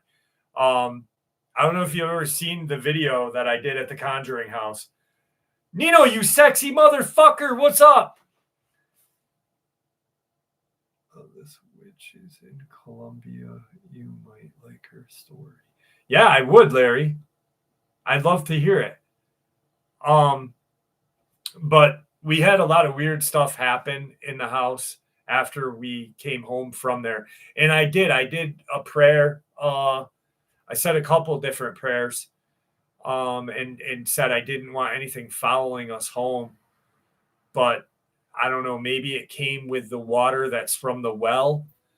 Or, if you've seen the video, I think, and I'm not tooting my own horn, but I think my video of the Conjuring house is probably some of the best, not the best, but it's pretty damn good proof that there is something in there. just from the SLS camera. But I immediately, when my daughter was getting sketched out, and, you know, I'd wake up and she'd be in my room on the floor sleeping. And I'd be like, what are you doing, dude? You freak me out.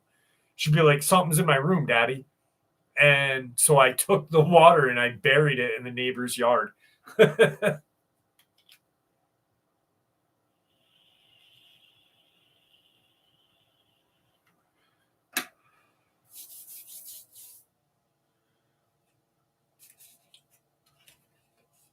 Yeah, no, rockin' steady. You're right.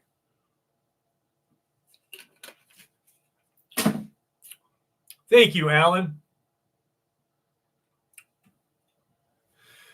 You know, it's just crazy that I don't like my neighbors. That's why I did it. They let their dogs piss in my yard for a little bit, and I was fucking mad. So I put it in their yard. I was like, fuck you then.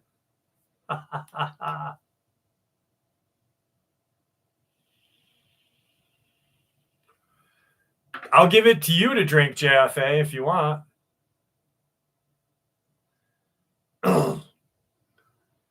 I don't know if it protected them. It's not holy water, Aramik. It's definitely not holy water. Boone, North Carolina. I've not had any experiences in Boone, but Nick B, have you ever heard the experience? So there's a guy that was on my show. He was a subscriber. He passed away. He used to be in our live streams all the time. His name was Jeff Deere. Super fucking nice guy. He was early 50s when he died, and he died mysteriously. It's weird how he died. But he had sent me a birthday gift, and then like a couple weeks later, his wife is like, Jeff died. And I'm like, what the fuck? But Jeff was younger, and they had this little party spot in Georgia where he lived that they'd like go hang out, start a fire, have some girls come and shit. So one night he had the idea, hey, bring the girls to the spot. I'll be out in the woods with a mask on and we'll scare them. And he's like, all right, let's do that. You know, his friends are like, yeah, sweet. So the guys and the girls show up, and he's in the woods, and he can see him starting the fire, and he's getting ready to go into the opening, and he backs up for a quick second, and he bumps into something, and it made this grunt. So he turns around, and he's got like just a regular mask on, like a Shatner mask or whatever. But he turns around and he takes his mask off. And as he's taking the mask off, there's a Bigfoot behind him. And he said, I took the mask off. My eyes were this big, and the creature's eyes were this big because it must have thought I was peeling my face off. And we both took off in opposite directions. He said that just backing up into it and touching it for whatever, a couple seconds, his backside of his clothing stunk. And when he got into his car to drive home, the seat stunk.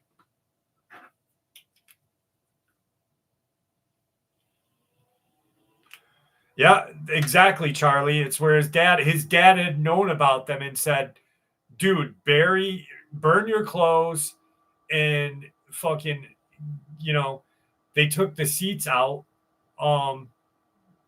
No, it didn't pee on him. Bigfoot stink. Where would you get pee on him? What the fuck, Shari? Jesus Christ.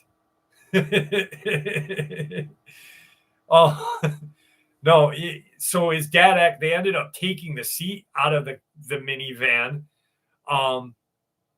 And then shortly there, like a couple years later, he was delivering pizzas and coming down this rural road at an intersection and saw a dogman in a field.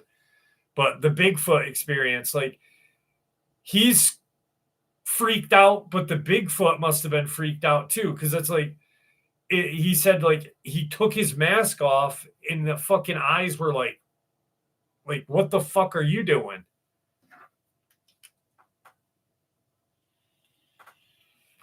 Arabic, thank you so much, buddy. I got a, where is it? I got one more. I got one more. I thought I had one more. I was thinking of you because of last week, buddy, and now I gotta find it. Hang on, I got one more Mothman or flying humanoid. Oh, this is good. There it is. I found it. All right. I experienced something in the mid 80s, something that I did not know what it was until 20 years later when I saw Jeepers Creepers. That's how I can explain the creature that I saw. I was driving from work, taking a country road. I worked evenings and late nights. I saw an object above the ground, but in the roadway on a country road coming toward me. I thought maybe an owl or something was going over the road, and I better slow down. Then it appeared, and it looked like a creature. Then it disappeared, and I thought, nah. But then it turned totally black. Then all of a sudden, underneath my car, there was a thump, thump, thump. I thought I had run something over, and I looked back. I looked to the right and the left in my mirrors, the sides, turning my head. I had a station wagon. All of a sudden, I see these arms, a hand and a wing, then a face and the eyes. They were orange in color, but they were human-like as well, but very large. The nose looked human, but the skin, you could see the veins on the wings. It was leathery. It was like if you held your ear up to a light, you kind of see through it a little bit. It was like that. It then crawled on the top and came over to the front of the windshield a bit with its arms and wings flapping. The next thing I knew, I heard thump, thump, thump again. It was now on the backside in the ground, and I was still moving. I was wondering, would it stand up? Is it okay? It's my character, So he felt bad for hitting it.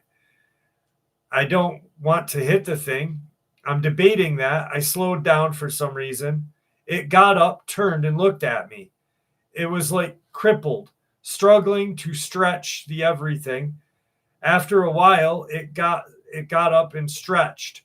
It turned toward the field that had a wooden railing, pasture-like with the tree line, and it flew, hitting the ground again because it was wobbling. And then it got up and flew again. Then it disappeared. To this day, I'm still kind of shaken. I never knew what I saw until I saw that movie Jeepers Creepers. Just 2 months ago, I looked it up on the internet about the movie, about the creature, and still doesn't make sense. Jeepers Creepers, I thought, did they see this thing before they made the movie? This was in Oregon, Amity. I lived up in Malala and traveled through that area a lot. I was driving at night. The honest thing was the moon was shown at certain times and it almost like brightened it up. It was on the driver's side. I was terrified. You're the second person I've ever shared this with. Thank you. So I think people compare the Mothman to Jeepers Creepers.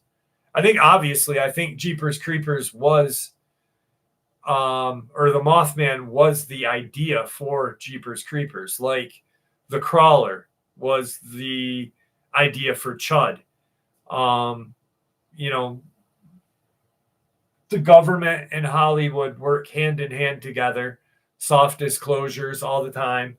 Descent, I think, is a soft disclosure movie, like I said 100 times. But maybe Jeepers Creepers is too, but with that Hollywood-esque to it. Like Dog Soldiers being a soft disclosure with that Hollywood-esque to it,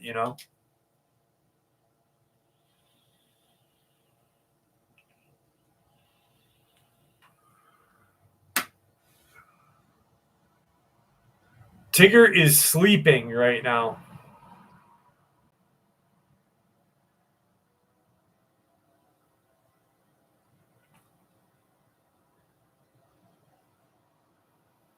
Thank you, Katie Horton.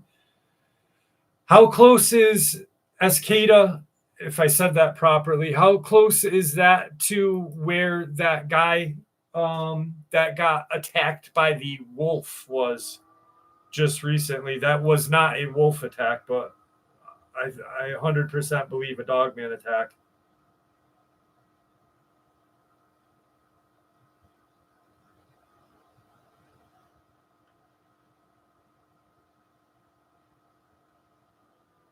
It was in, let me see.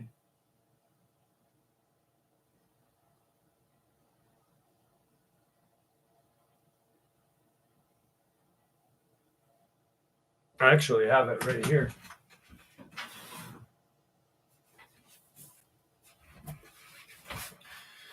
It was in Gold Hill, Oregon. And the weird thing about this attack was he described it as being, 6 feet long, just absolutely huge, golden colored eyes. He didn't call the police. He didn't call Fish and Game. He went to the hospital. The hospital did not call Fish and Game. Just a whole weird bunch of shit going around about that down south from me.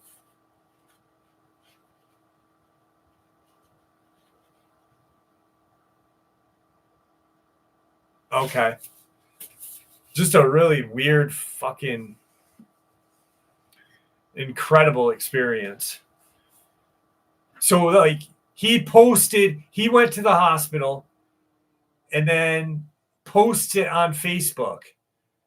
So the hospital didn't contact the police. He didn't. But because he posted it on Facebook, the police came to him about it. So that makes absolutely zero sense. There was a shitload about it.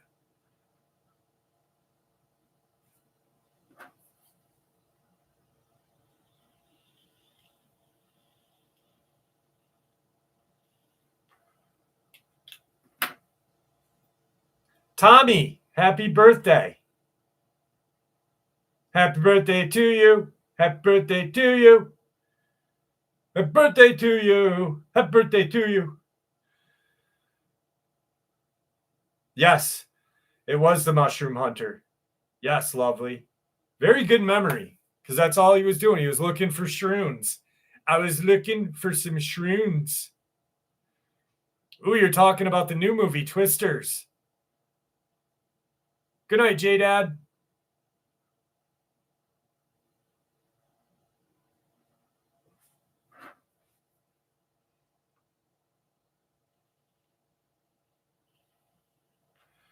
Twisters is okay.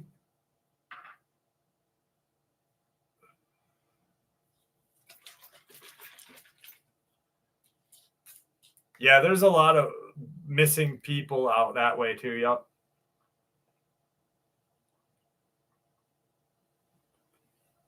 The first one was awesome. I remember seeing it in the movie or at the drive-ins. And I was like, dude, I remember sitting in the drive-ins. We had our chairs outside and we're sitting in front of the car. And I remember thinking, wouldn't it be fucking awesome if a twister just ripped through this like drive-through? Speaking of, here we go. I'm a logger living in Northwest Oregon. I lived here my entire life. These woods are my home. My dad and my granddad are loggers, and I took over the family's business after they retired. A private landowner, like how we conducted business, and we provided him light arborist work as well. Recently, he had some old trees that he wanted us to take down. It was an easy job. My buddy and I set to work and ended up cutting well into the night. So we decided just to camp for the night, pick up first thing in the morning. That way, it would be out of our hair and we could just keep moving on. I pitched a tent for us while my friend made a fire. We spent a few hours telling jokes and drinking until we decided to get some shut-eye. The tent ended up being a bit warm, so I decided to sleep out under the stars. It was a beautiful summer night, and the stars were always more visible out here in the woods. So eventually, the sound of the wind and the swaying of the trees lulled me to sleep. I woke up a few hours later. It was pitch dark. The stars weren't out anymore, and the wind was no longer blowing in the trees. Everything was very still. It felt like it had happened in an instant, like I blinked and the stillness set in at once. In the distance, I heard a strange noise, a loud, blood-curdling roar echoing through the forest.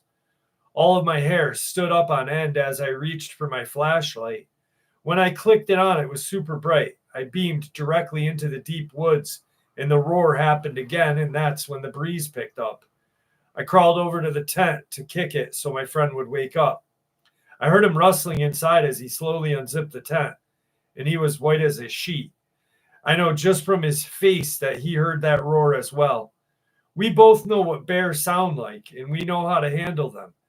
We were scared, but still curious. Only a very large creature could have made that noise like that. I reckoned it was much bigger than a bear. Then, the next moment, a tree fell about 100 or so yards from camp. It was a big old tree. It slammed into another tree, and it fell into that one as well. My friend looked at me dead in the eyes and slowly raised his flashlight in the direction of the fallen tree. He turned it on, and there it was. This creature was huge. It was much bigger than a bear.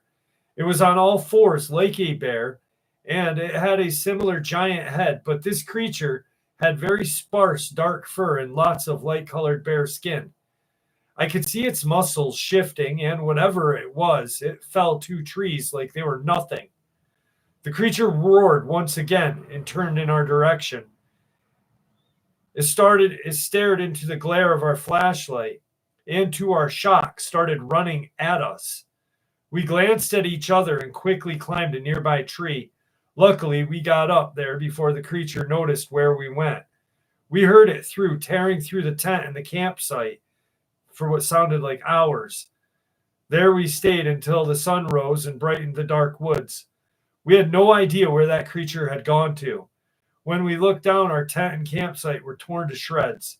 It looked like a pack of bear or wolves descended on it. Instead, it was just one huge creature. We slowly moved down the tree, watching around the area as we descended. We gathered our stuff that we could salvage and walked quickly and quietly back to the truck. I drove directly home. I don't know what it was, but it would have killed us and anyone else that had gotten in its way. Looking back at the encounter, and after talking to my friend, we both believe that it was what people refer to as the Dogman. The human-like way it appeared was not only shocking, but totally confusing. I just don't have any other explanation as to what this creature was.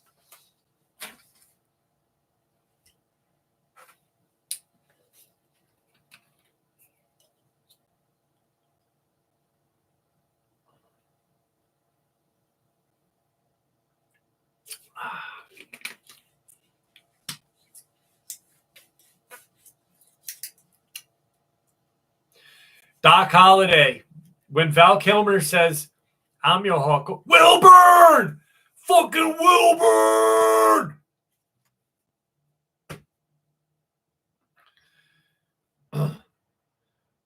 When Doc Holliday says, I'm your Huckleberry, that's like Rip from Yellowstone going, What that? Andy Davis, what's going on, buddy?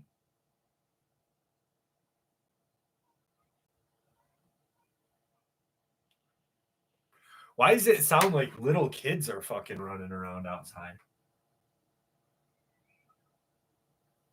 Do you guys hear that? Can you guys hear that? Dude, it literally sounds like little kids.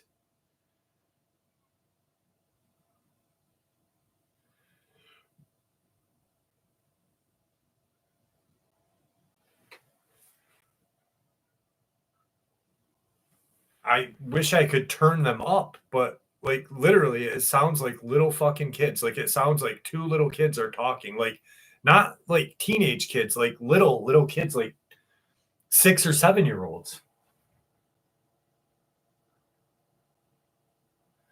Dude, that's fucking creepy.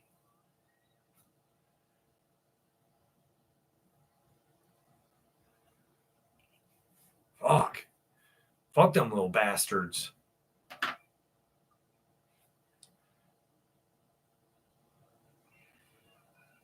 Did you hear it? Did you hear it?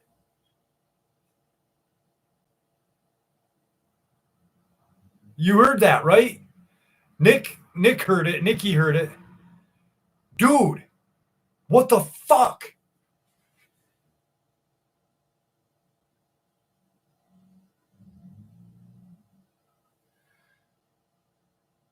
Dude, I have no idea what the fuck that is.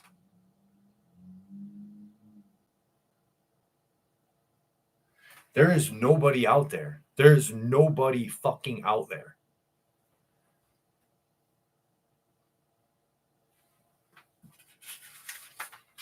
This calls for a black-eyed kid story. What the fuck?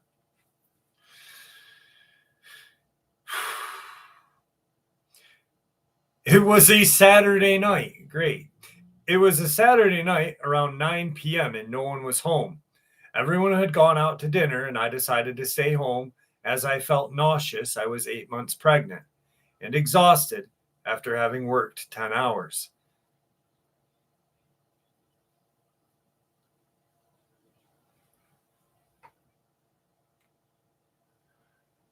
They aren't the little kids. That's different people. Okay, now I'm going to start back over here. It was a Saturday night around 9 p.m. and no one was home. Everyone had gone out for dinner and I decided to stay home as I felt nauseous. I was 8 months pregnant and exhausted from working a 10-hour day. I was in the kitchen rummaging through the fridge for a light snack when someone knocked at the front door. This surprised me because the family had keys. They would just open the door right away. Also, in my neighborhood, you know not to open the door unless you're expecting company. The knocking continued. I decided not to answer it, and they would just go away as one would do, solicitors or unwanted company. But no, the knocking continued. Now, irritated, I go to the front door and look out the peephole, and I see a woman in her 50s just standing there, staring down at the welcome mat. Seems harmless, I think to myself, and stupidly open the door. But the screen door is still locked and standing between her and I. Awkwardly, she has not looked up and has not said a word yet. I ask, "Can I help you?" She stays quiet. Then, without any emotion, more like in monotone voice, she asks if she can use the phone. I said I didn't have one because, one, it didn't seem like an emergency. Two, people snatch phones and run away in my city. She asked again, more forcibly, to use the phone and then demanded by saying, "Let me in," and looked up at me. Her eyes were solid black and held eye contact with me, almost smirking. I then remembered stories that I had read about these black-eyed children, but here was an older lady with black eyes. The only way I can describe how she made me feel is that I felt threatened. I looked away, but quickly looked back at her eyes. Something about them drew me in. I tell her no. Then I demand she leave and slowly close the door, but she practically screams, "Let me in." Startled, I turn on the porch light, hoping to scare her away. What she does next confuses me to this day. She can clearly see me now, looks down at my pregnant stomach, and turns around and walks away. That's it. No looking back, no nothing. I was dumbfounded. That was 3 years ago. I haven't seen her since. My child was born without incident. The mere presence of black-eyed woman remains with me.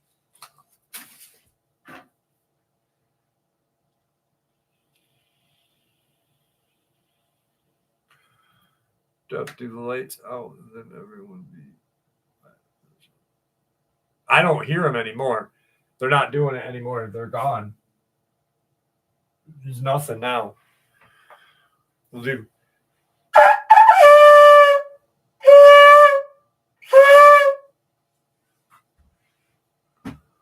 I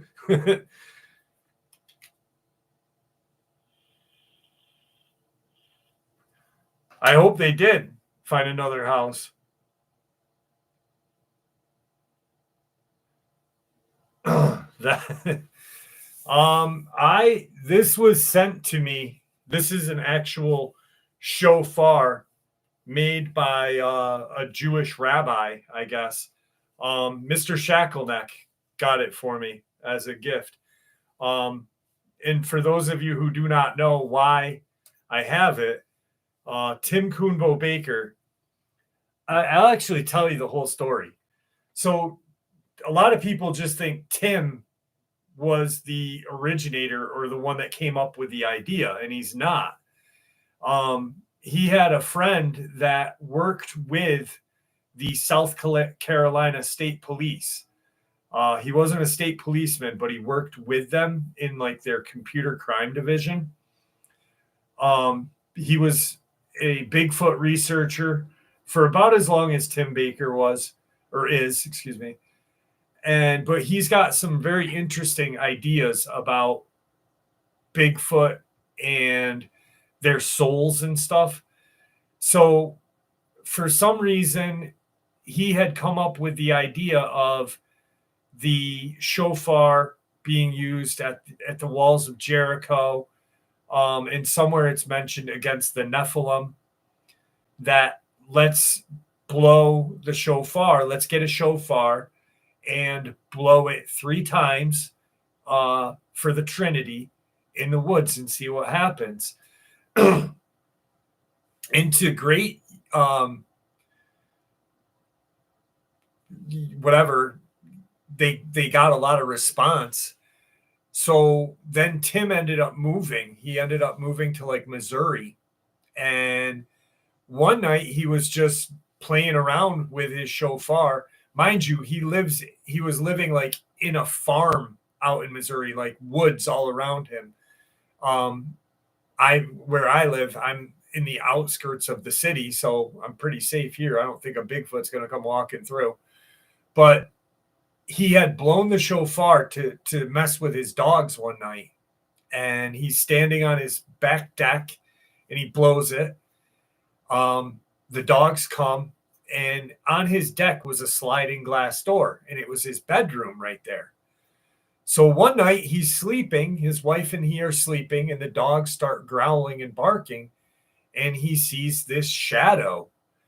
And he sits up in bed and he realizes that on his deck, looking in at him and his wife, is a Bigfoot. And shortly thereafter, he ended up moving because that Bigfoot would harass his household for like years.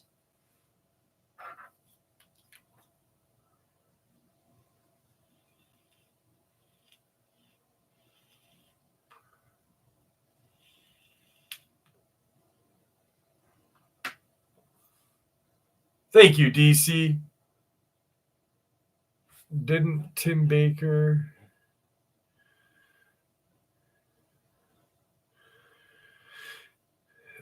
Nick, the story that I just said was that's the story that he said not to blow it.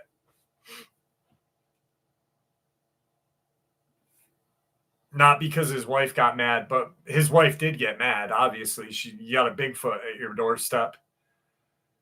30 years, Wilburn. I had my experience in 94. 1994, my Dogman encounter. Prior to that, I had dabbled with like the paranormal. And I bought my first cryptid book, like book, research book, and just had never stopped researching and looking into these things. The channel started when I was sick. I have a rare blood disorder, and I got really sick and I needed something to do. And I started the channel narrating encounters. I like narrating encounters. I like interviewing people, but my true passion is looking at the attacks. Like,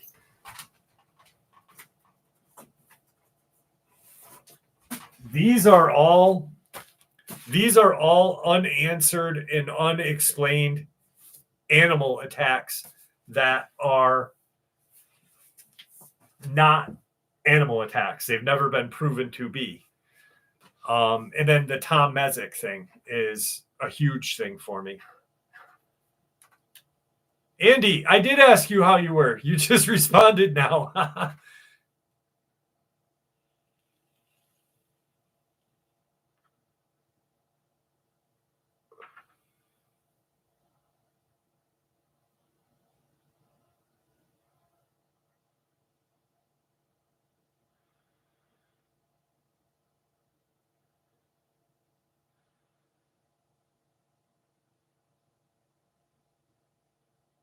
Yeah, there's the Oregon attack, Corey Godsey, the Letcher.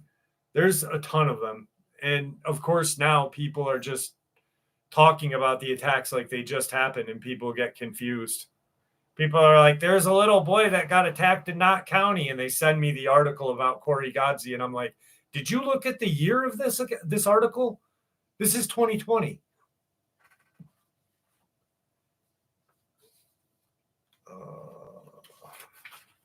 Okay. Ooh, here we go. I'd been working as a park ranger at Little Buffalo State Park in central Pennsylvania for about 6 months when I had my encounter. It was August of 2006. My partner and I were driving around the park at night to do a final check of the area for the evening. We were about halfway through our section of the park when we got a call from dispatch saying there was a camper who wanted us to come out and take a look at his RV because he thought it may have been vandalized or broken into. I told dispatch that we would be there shortly. We turned our vehicle around and we arrived at the campsite within 5 minutes or so. We found a gentleman in his mid-60s standing outside of his RV and looking very nervous. He walked up to the truck and I asked him if we could help him and if we could take a look at his camper. His behavior was very unusual, so he cautiously agreed, walked over to the camper with us, followed closely behind. He was very nervous and kept looking around the entire time, almost like he was expecting something or someone to jump out. We took a quick look inside the camper and found nothing that appeared to be missing or out of place. I asked him if anything had been taken from inside, and he said no, but that there was some things he thought were moved around during that short time he was gone. I looked around for another minute or so before telling him that we didn't see anything wrong.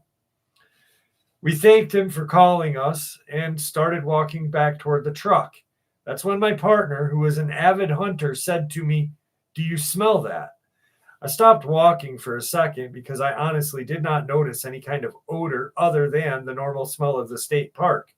Mildew, pine, My partner has spent many hours in the woods, so he knows his smells. He told me that it smelled like something was trying to cover up its own scent. And now that he said that, I had started to notice it. It was a very light odor, but definitely there. We looked around for another minute or so before my partner said, "I think we need to get out of here." We got into the truck and drove off toward the main area of the park, which was about 1 mile away from where we were. We navigate our way up the path, and as soon as we got onto the main road that travels through the park, we both saw it. It looked to be 7 to 8 feet tall, walking along the road. I was driving, so I didn't get a great look at it, but my partner saw it walk out onto the road in front of us. It then quickly crossed to the other side, where there was more vegetation and trees.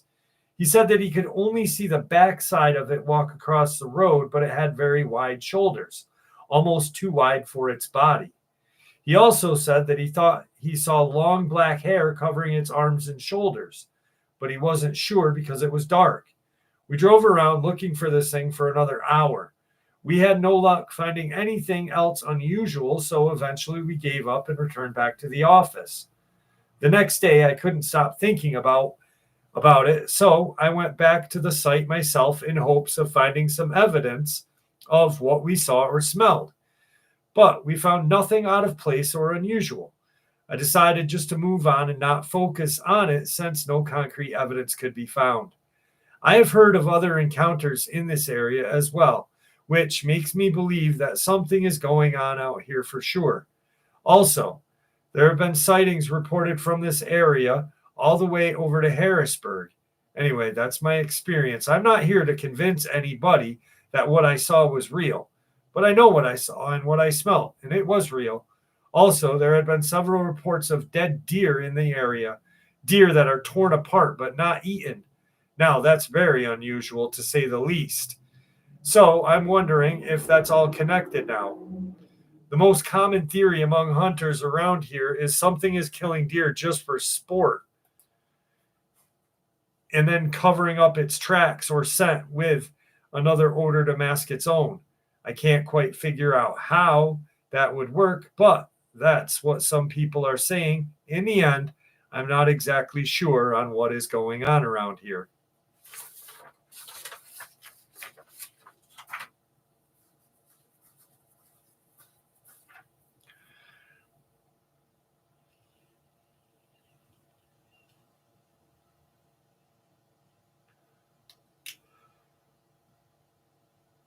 What's up, Renee? How are you?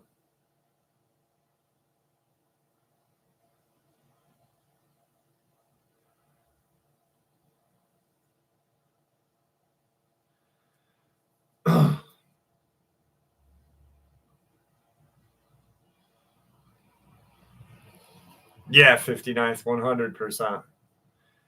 I think maybe Zachary, maybe with the deer, maybe they're ripping up the deer and using like the scent glands from the deer.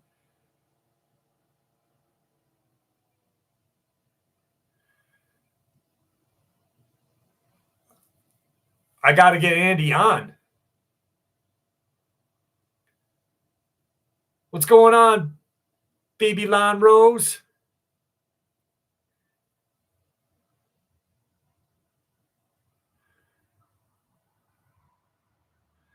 Andy's got to come on my show.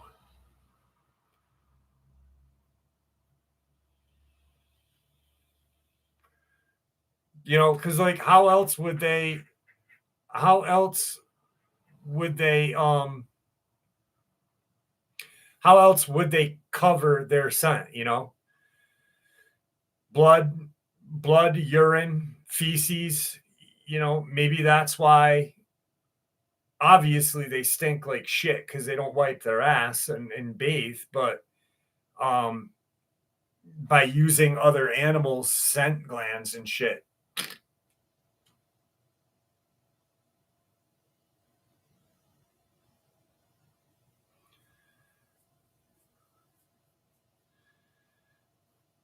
You know, maybe it milks a deer's prostate and spunks all over. Plays with its booter.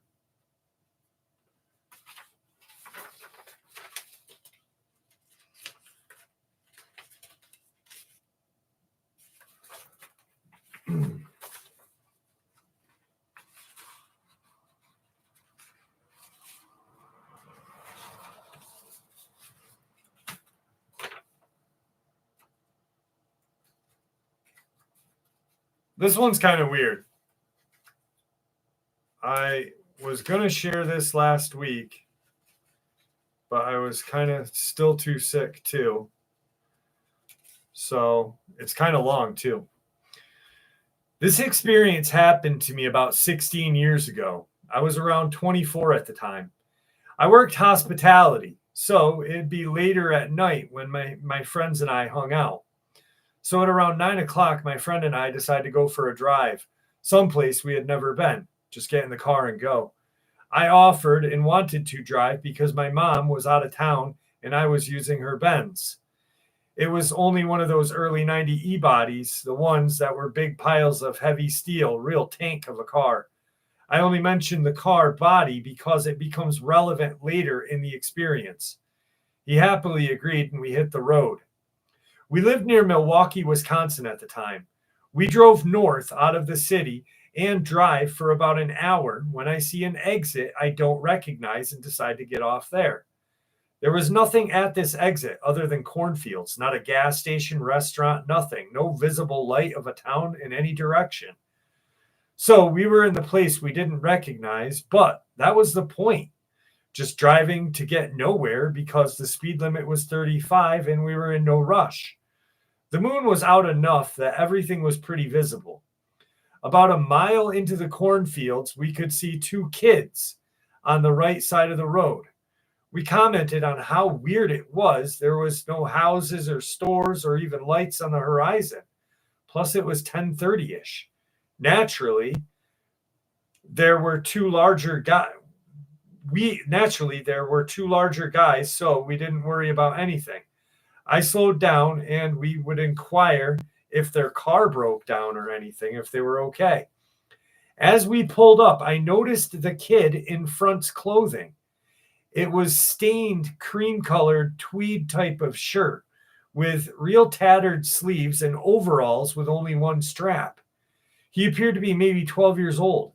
The second kid was taller, wearing a red flannel type shirt with an old-time looking khaki pants. However, I could barely notice the taller kid standing further behind the smaller one because as I pulled up noticing their clothes, I got to see the whole child full and his arms were slightly raised, almost as the iconic zombie way. But his eyes, I couldn't take my eyes off of his. And I did my best to mutter to my friend, "You're seeing this, right?" His eyes were pitch black, blacker than the night, but easy to see as he stood there staring at us. I didn't know what the heck I was seeing, but I never had been so frightened in my life. And I've had several odd experiences that have left me unable to deny that there is more in this world than we understand. God damn it.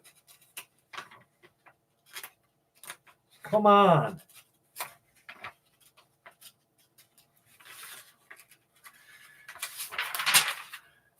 So we stopped for a moment, locking eyes with whatever this kid was. It was no child. It was evil. I have zero doubts about that.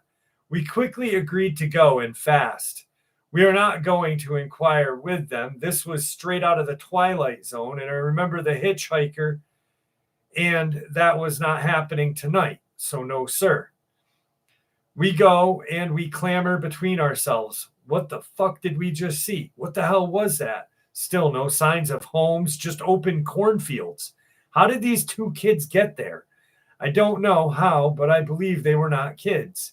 So we keep driving and we get out of the fields into a wooded, winding road shortly after, probably 5 minutes away.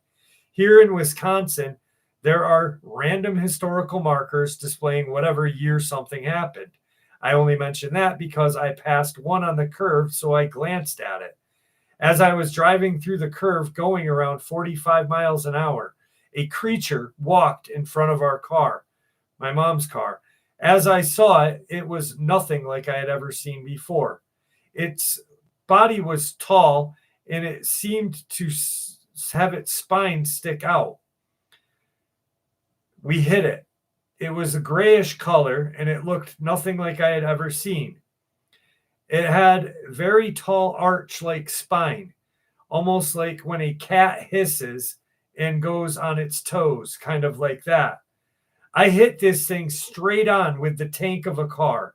My friend is freaking out at this point, as am I, to say the least. I stop immediately, but now we are both a bit scared from the children of the corn. And now this thing is literally within minutes. We decided getting out was not going to happen, but I decided to stay in the locked car and use the car and its lights to see what we hit and make sure that whatever the hell it was dead, and I needed to know what I saw. I drive in tiny circles backing up and forward looking for this creature, but after checking every inch within 100 yards and not seeing anything, including not a drop of blood where we hit this thing straight on, making contact with its spine and body and head anywhere, that was unnerving. And although I wanted to check on my mom's car that would be dealt with further on the road. We were not getting out right here. So we decided to head home at this point. 15 minutes later, before I got back onto the freeway, I needed to get out and see how bad the car was. As I got out to check quickly, as I was not taking chances, I noticed the grill was busted in, but nothing too bad. So I made sure it was secure, got back in, and quickly as possible, my friend decided to stay in the car. Recently, I had heard of black-eyed kids and freaked out a little bit. I did not know that they were the real thing. I thought I had just seen a couple of demon kids or some damn ghost. Or I didn't know what I saw. To this day, I think through tons of photos and supposed cryptid beasts, mythological creatures looking for what I hit. I have not found anything that resembles what we hit that night. Possibly it was an evil area or possibly a ley line area. I don't know. I would like to point out that I've lived in Wisconsin for my entire life, that this was not a deer, a coyote, or anything else. What I hit was nothing native or known to Wisconsin's landscape. And neither were those horrid little kids. I will never forget neither of those spaces, and just hope I never come across them ever again. Thanks for letting me share.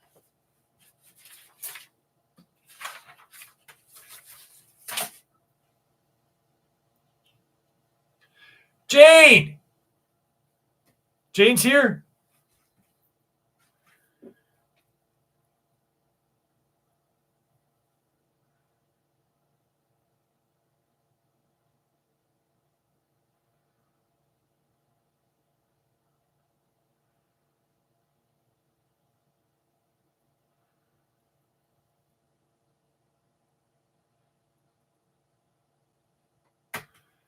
There you are. I called. I left you a message.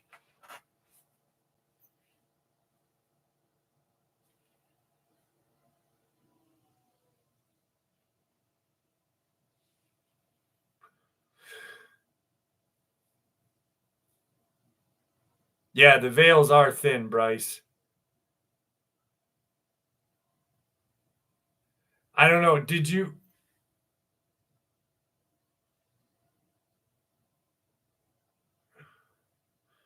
Oh, that's cool, Katie Horton.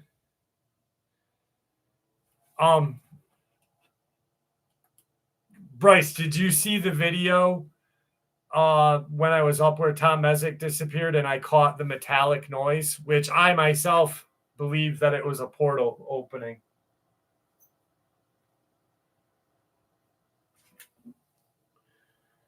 Good night, buddy. Love you.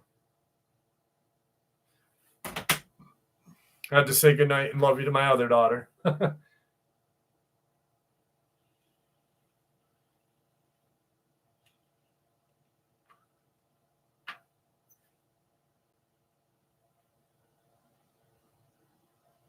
Claire, I just did a video with her. I just did an interview with her.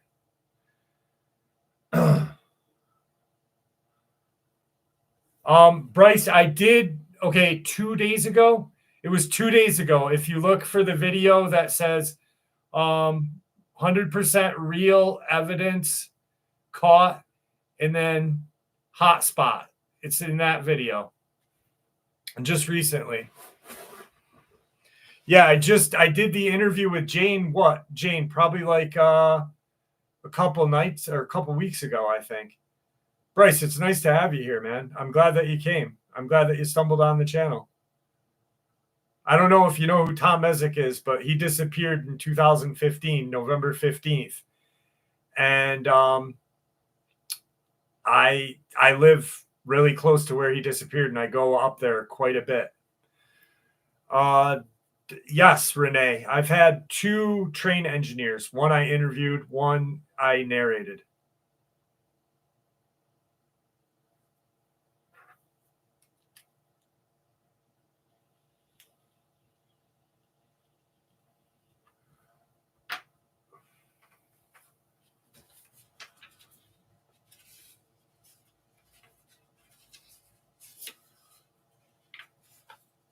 Caught a rod in my ring cam.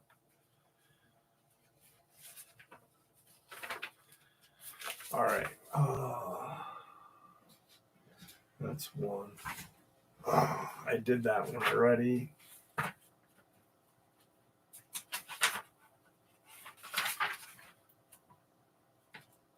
All right. This is for all those folks from Kentucky. This experience was told to me by a good friend that I go to church with. I know 100% that this is a true experience, and I'll do my best to tell it the best I can. It will become clear why some facts are hard to find and get to. I have spoken to my friend a few times about this at great length, and the event is totally amazing to say the least. This took place in the late 80s in and around Hutch or Colmer area of Bell County, Kentucky. This area has had many Bigfoot encounters over the past 50 years. Well, as the story goes, several teenage boys were doing their normal thing around there, teaming up and going four-wheeling at an old strip mine road and logging road. This is a normal thing around here and a fun thing to do on the weekends. Some of the four-wheelers had 2 boys per four-wheeler in total. There were around 5 to 8 people in this riding party, maybe a few more or less. Well, as they are going up one of the strip mine roads, they see what they think is a large stump on the ridge. But as they get closer to the stump, it's moving. The road they were on went towards this big thing. As they get closer, it started coming toward them. And of course, they hit the gas on their four-wheelers and tried to hurry past this massive creature. At this point, this Bigfoot really starts chasing the four-wheelers. The creature cuts down the ridge to try and cut the boys off. The first few riders make it past the area where the creature is coming to, but my friend's brother, who was on the back of a four-wheeler with another person on it, ends up riding group line. Well, this Bigfoot makes it to the cutoff point at almost the same time as the last four-wheeler with the 2 boys on it. The Bigfoot makes a grab for the boy on the back of the four-wheeler. This is my friend's brother. It either grabs him slightly or the four-wheeler, not sure on this, and almost rips him off the four-wheeler, but due to the speed, the Bigfoot loses its grip. Of course, these boys are scared almost to death about this, and now, all these years later, it is very hard to get them to even speak about it. I talked to my friend about maybe getting his brother to tell me more details, but he said he can't even talk about it without breaking down and crying. It was so terrifying. Absolutely.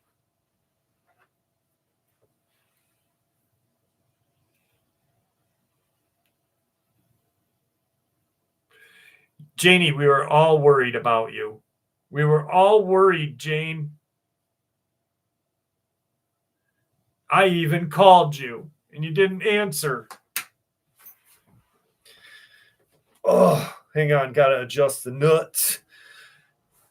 Good night, Justin Russell. Have a good night, my friend. Thank you for joining us tonight.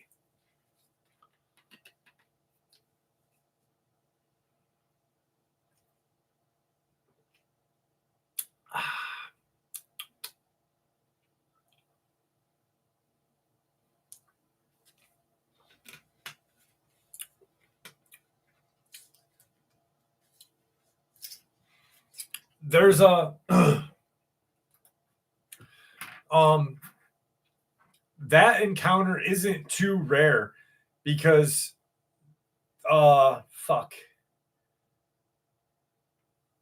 Coleman Jr., who introduced me to Tim Coonbo Baker, he's an older gentleman. He was a former Kentucky sheriff, Kentucky, whatever county sheriff, I forget where.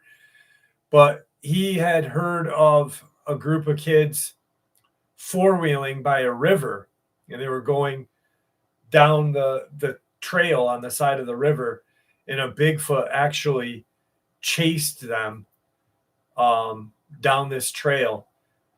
And then a helicopter, a search and rescue helicopter, had crashed at one point, years after or before the kids, but almost in that same area. There had been some like downdraft or whatever, and it had crashed. And you could look it up where the crash was and shit. It was really happened. But it doesn't talk about the Bigfoot. And I guess like the pilot, as they were waiting, they weren't hurt. It was by the grace of God that they weren't hurt. They just set it down.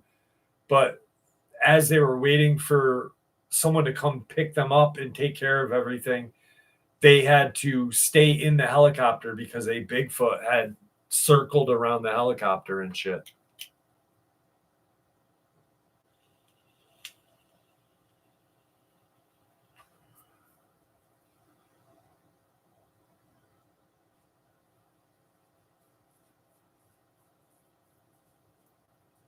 Absolutely. Trust them instincts. I do. I do. That's why I ran down that hill. When you see that video, Bryce, you'll understand. It's a half an hour. I compiled all of the strange things that happened to me in that area where he disappeared. And it is fucked up. It is literally crazy.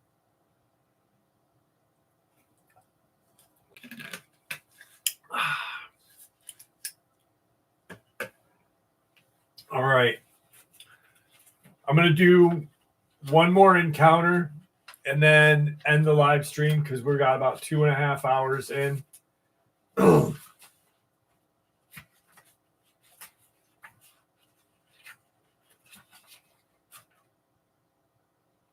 Actually, I'll do two more. A friend contacted me with a desperate plea. A friend of hers had told her that she had been hearing strange noises from the first floor and her basement, like the running of bare feet up and down her stairs, barefooted slaps on the hardwood floors. They tried to ignore it and were doing well until they heard a loud shriek, similar to how a child yells when arguing. Her friend and her husband went to the first floor and of their home and felt an unusual amount of heat. They then heard the sound of bare feet running past them to the basement door. They summoned their resolve and headed downstairs. At the base of the stairs, they saw a small humanoid shape, all black save for white face, which was featureless save for 2 black eyes that swirled like smoke. The couple was hit with an overwhelming stench of garbage and a sickly sweet smell of a decomposing body.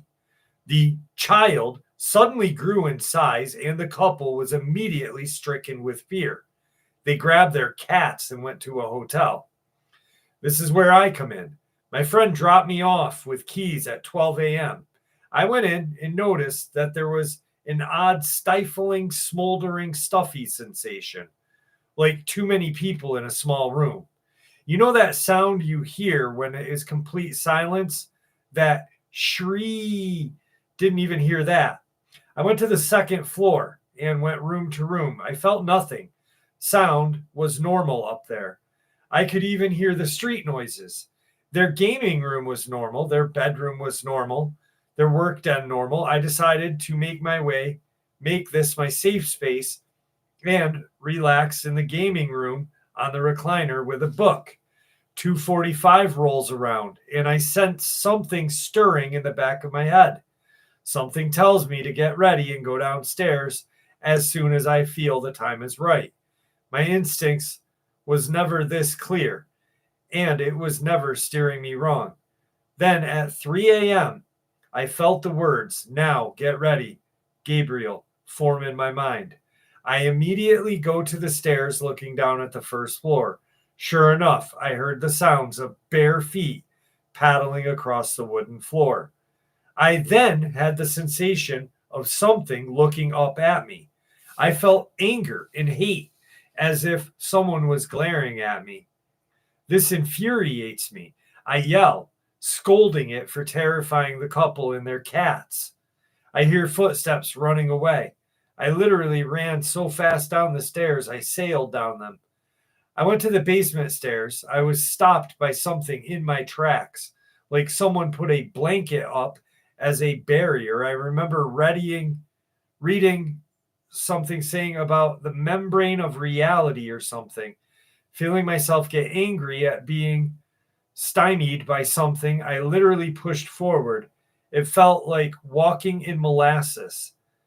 Then the sharp smell of garbage rose, followed by the smell of flatulence. I reached the top of the stairs and looked down. Despite the lights in the kitchen being on, the base of the stairs looked intensely dark, like someone turned down the brightness. Then I felt it, someone staring up at me. I managed to push through this invisible molasses and made it to the basement. Even with a flashlight, I couldn't see much of anything. I heard more footsteps, but this time it felt as if there were multiple people, kids in fact. A faint whenash was heard to my right. That's when I saw them, 3 or 4 small humanoid shapes, opaque black, but with pale, featureless faces and black swirling eyes like smoke. We stared at each other for quite some time. I took a few steps forward, and that's when I realized that they were staring through me or behind me. I felt myself getting crowded, even though there was nobody there. Then I heard the most horrible sound, a sound like something licking its lips and wheezing. It said, "Leave us." That's when I noticed the basement seemed very hazy, as if it was all out of focus. For some reason, the words pierced the veil popped into my head. Now, I have been through a lot of shit in my life. Dangerous, reckless shit. To the point fear has become an annoyance. But hearing that wet-sounding, gurgling voice made me curse in fear, and I bolted. I took an Uber home that night. Much to my severe anger, pictures I took were inconclusive, and the digital recorder picked up nothing. But my clothes smelled bad from that encounter. I contacted my friend and told her to tell her friends to move out of that house as quick as possible. Thank you for allowing me to share. Gabriel.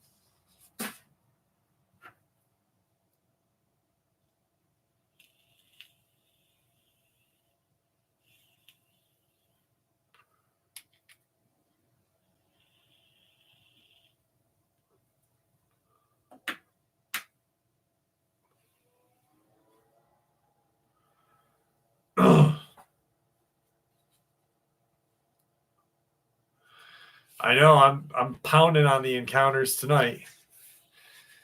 Well, I felt like I let you guys down last week. So that's why I was like, I'm just going to push them out and do it. All right. This is the last encounter of the night. I live in Northeast Ohio, and the area I'm going to tell you about is a country township. There is one blinking light and lots of woods, farms, and lakes. Every night I would take my granddaughter. This is a subscriber experience, and you guys, okay, so really quick before I go any further. This subscriber, I've had her on, and the video clip where the lady stops her car and you can hear her and her granddaughter talking, and there's something peeking behind the tree and it's black. It's a look behind or a hide behind. This is her. This is her experience.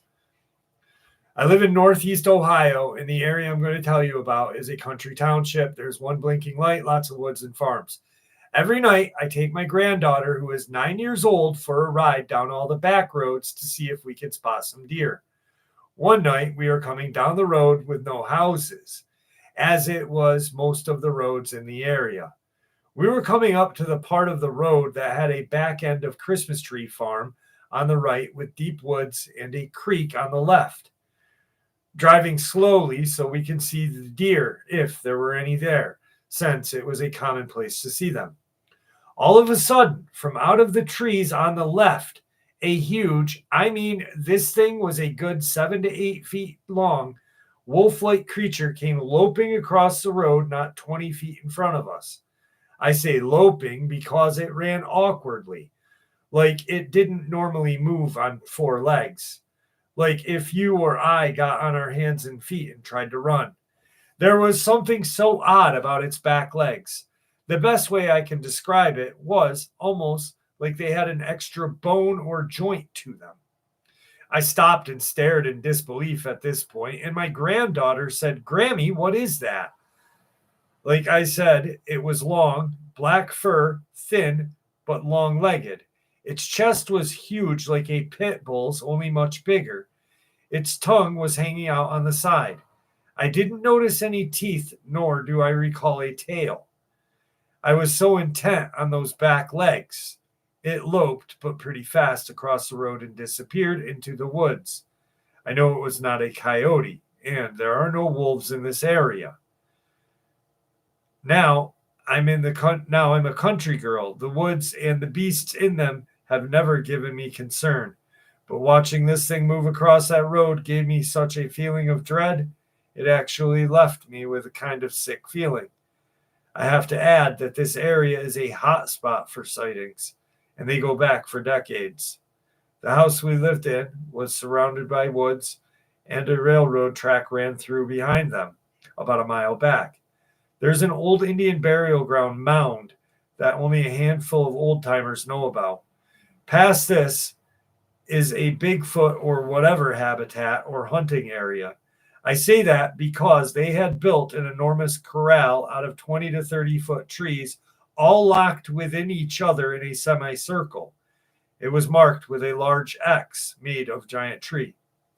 The back of the area butted up against the very back edge of one of the lakes. There are at least 3 large lakes that all connect, and I believe that was how they traveled between the areas. One winter, after a large snow, I left work and went to a friend's house to stay the night. At 6 a.m., my daughter, who was 16 at the time, called me and told me I needed to come home now to see something. She wouldn't say why, and I needed to get there fast. When I got home, she said our dogs, who are in a fenced-in area in the back of the house, had started going crazy that night. She looked out the window on the second floor and didn't see anything. And the way the dogs were carrying on, she was too scared to go outside. Then she showed me the footprints. The base of the huge tree was the first one, then another about 6 feet from that. They continued like that for a ways, and then it had turned and walked to the dog fence. Here the prints sort of shuffled back and forth, and then they continued through the yard, across the road into those woods, getting further apart as it went. These prints had toes. They were not that long, maybe 8 inches, and they were narrow at the heel and slightly wider at the top. There were also some very obvious claw prints. Dogman, I don't know, but whatever it was, it walked on 2 legs. One last thing. I took my granddaughter and grandson for a drive around the lake. We stopped because a deer went tearing across the road. It wasn't rut season, and I was wondering what scared it. When all of a sudden, my granddaughter grabbed my arm and said, "Grammy, go, go, go." I looked at the spot where her eyes were focused on, and there were 2 bright red spots about 10 feet up in the thick brush. I just looked at them, wondering what they may be. And then they blinked. And that's that. We got the hell out of there. This area is Portage County, Ohio, near Atwater to be specific. If you check it out on Google, you will see that there has been a lot of activity over the past years. Thank you.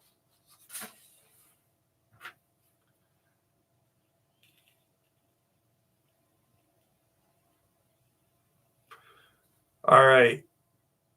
Guys, thanks for hanging out. 2.5 hours. I hope that I made... What's up, Michelle? How are you? I hope that I made it up to you last week, because last week was just terrible. Getting hit with the old Vidder 2020. And I just couldn't do it. So I was like, I got to make it up to you guys. So I did. I had fun. Where's Tigger? Let's get Tigger real quick. Come here, buddy. You guys want to see Tigger before we end the show? Let's get Tigger. Buddy.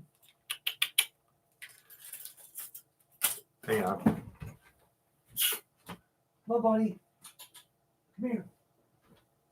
Come here. Come here. Come here. Come here, buddy. Come on, buddy. Here he comes. Here he comes. Come here. Hey. Hey. Hey. Hey. Look. Oh. Look, everyone wants to say hi to you. Everyone wants to say hi. And for those of you who are new to the channel, this is the channel's mascot, Tigger. He's kind of an asshole right now. He definitely doesn't want to get picked up. Buddy. Oh, look outside. Look. There you go. You guys see his fucking dirt eye looking at you? Fucking winked at you, didn't it? Buddy, did you shit your pants? What a scumbag. All right, guys. I had a fucking awesome night. Thank you for hanging out with me. Once again, you guys make my Saturday special every Saturday. So I hope you guys had a great night. And I hope you guys enjoyed all the experiences that I shared with you. And with that, have a good night. And I'll see you next week. But you'll see me all week this week anyway. Love you.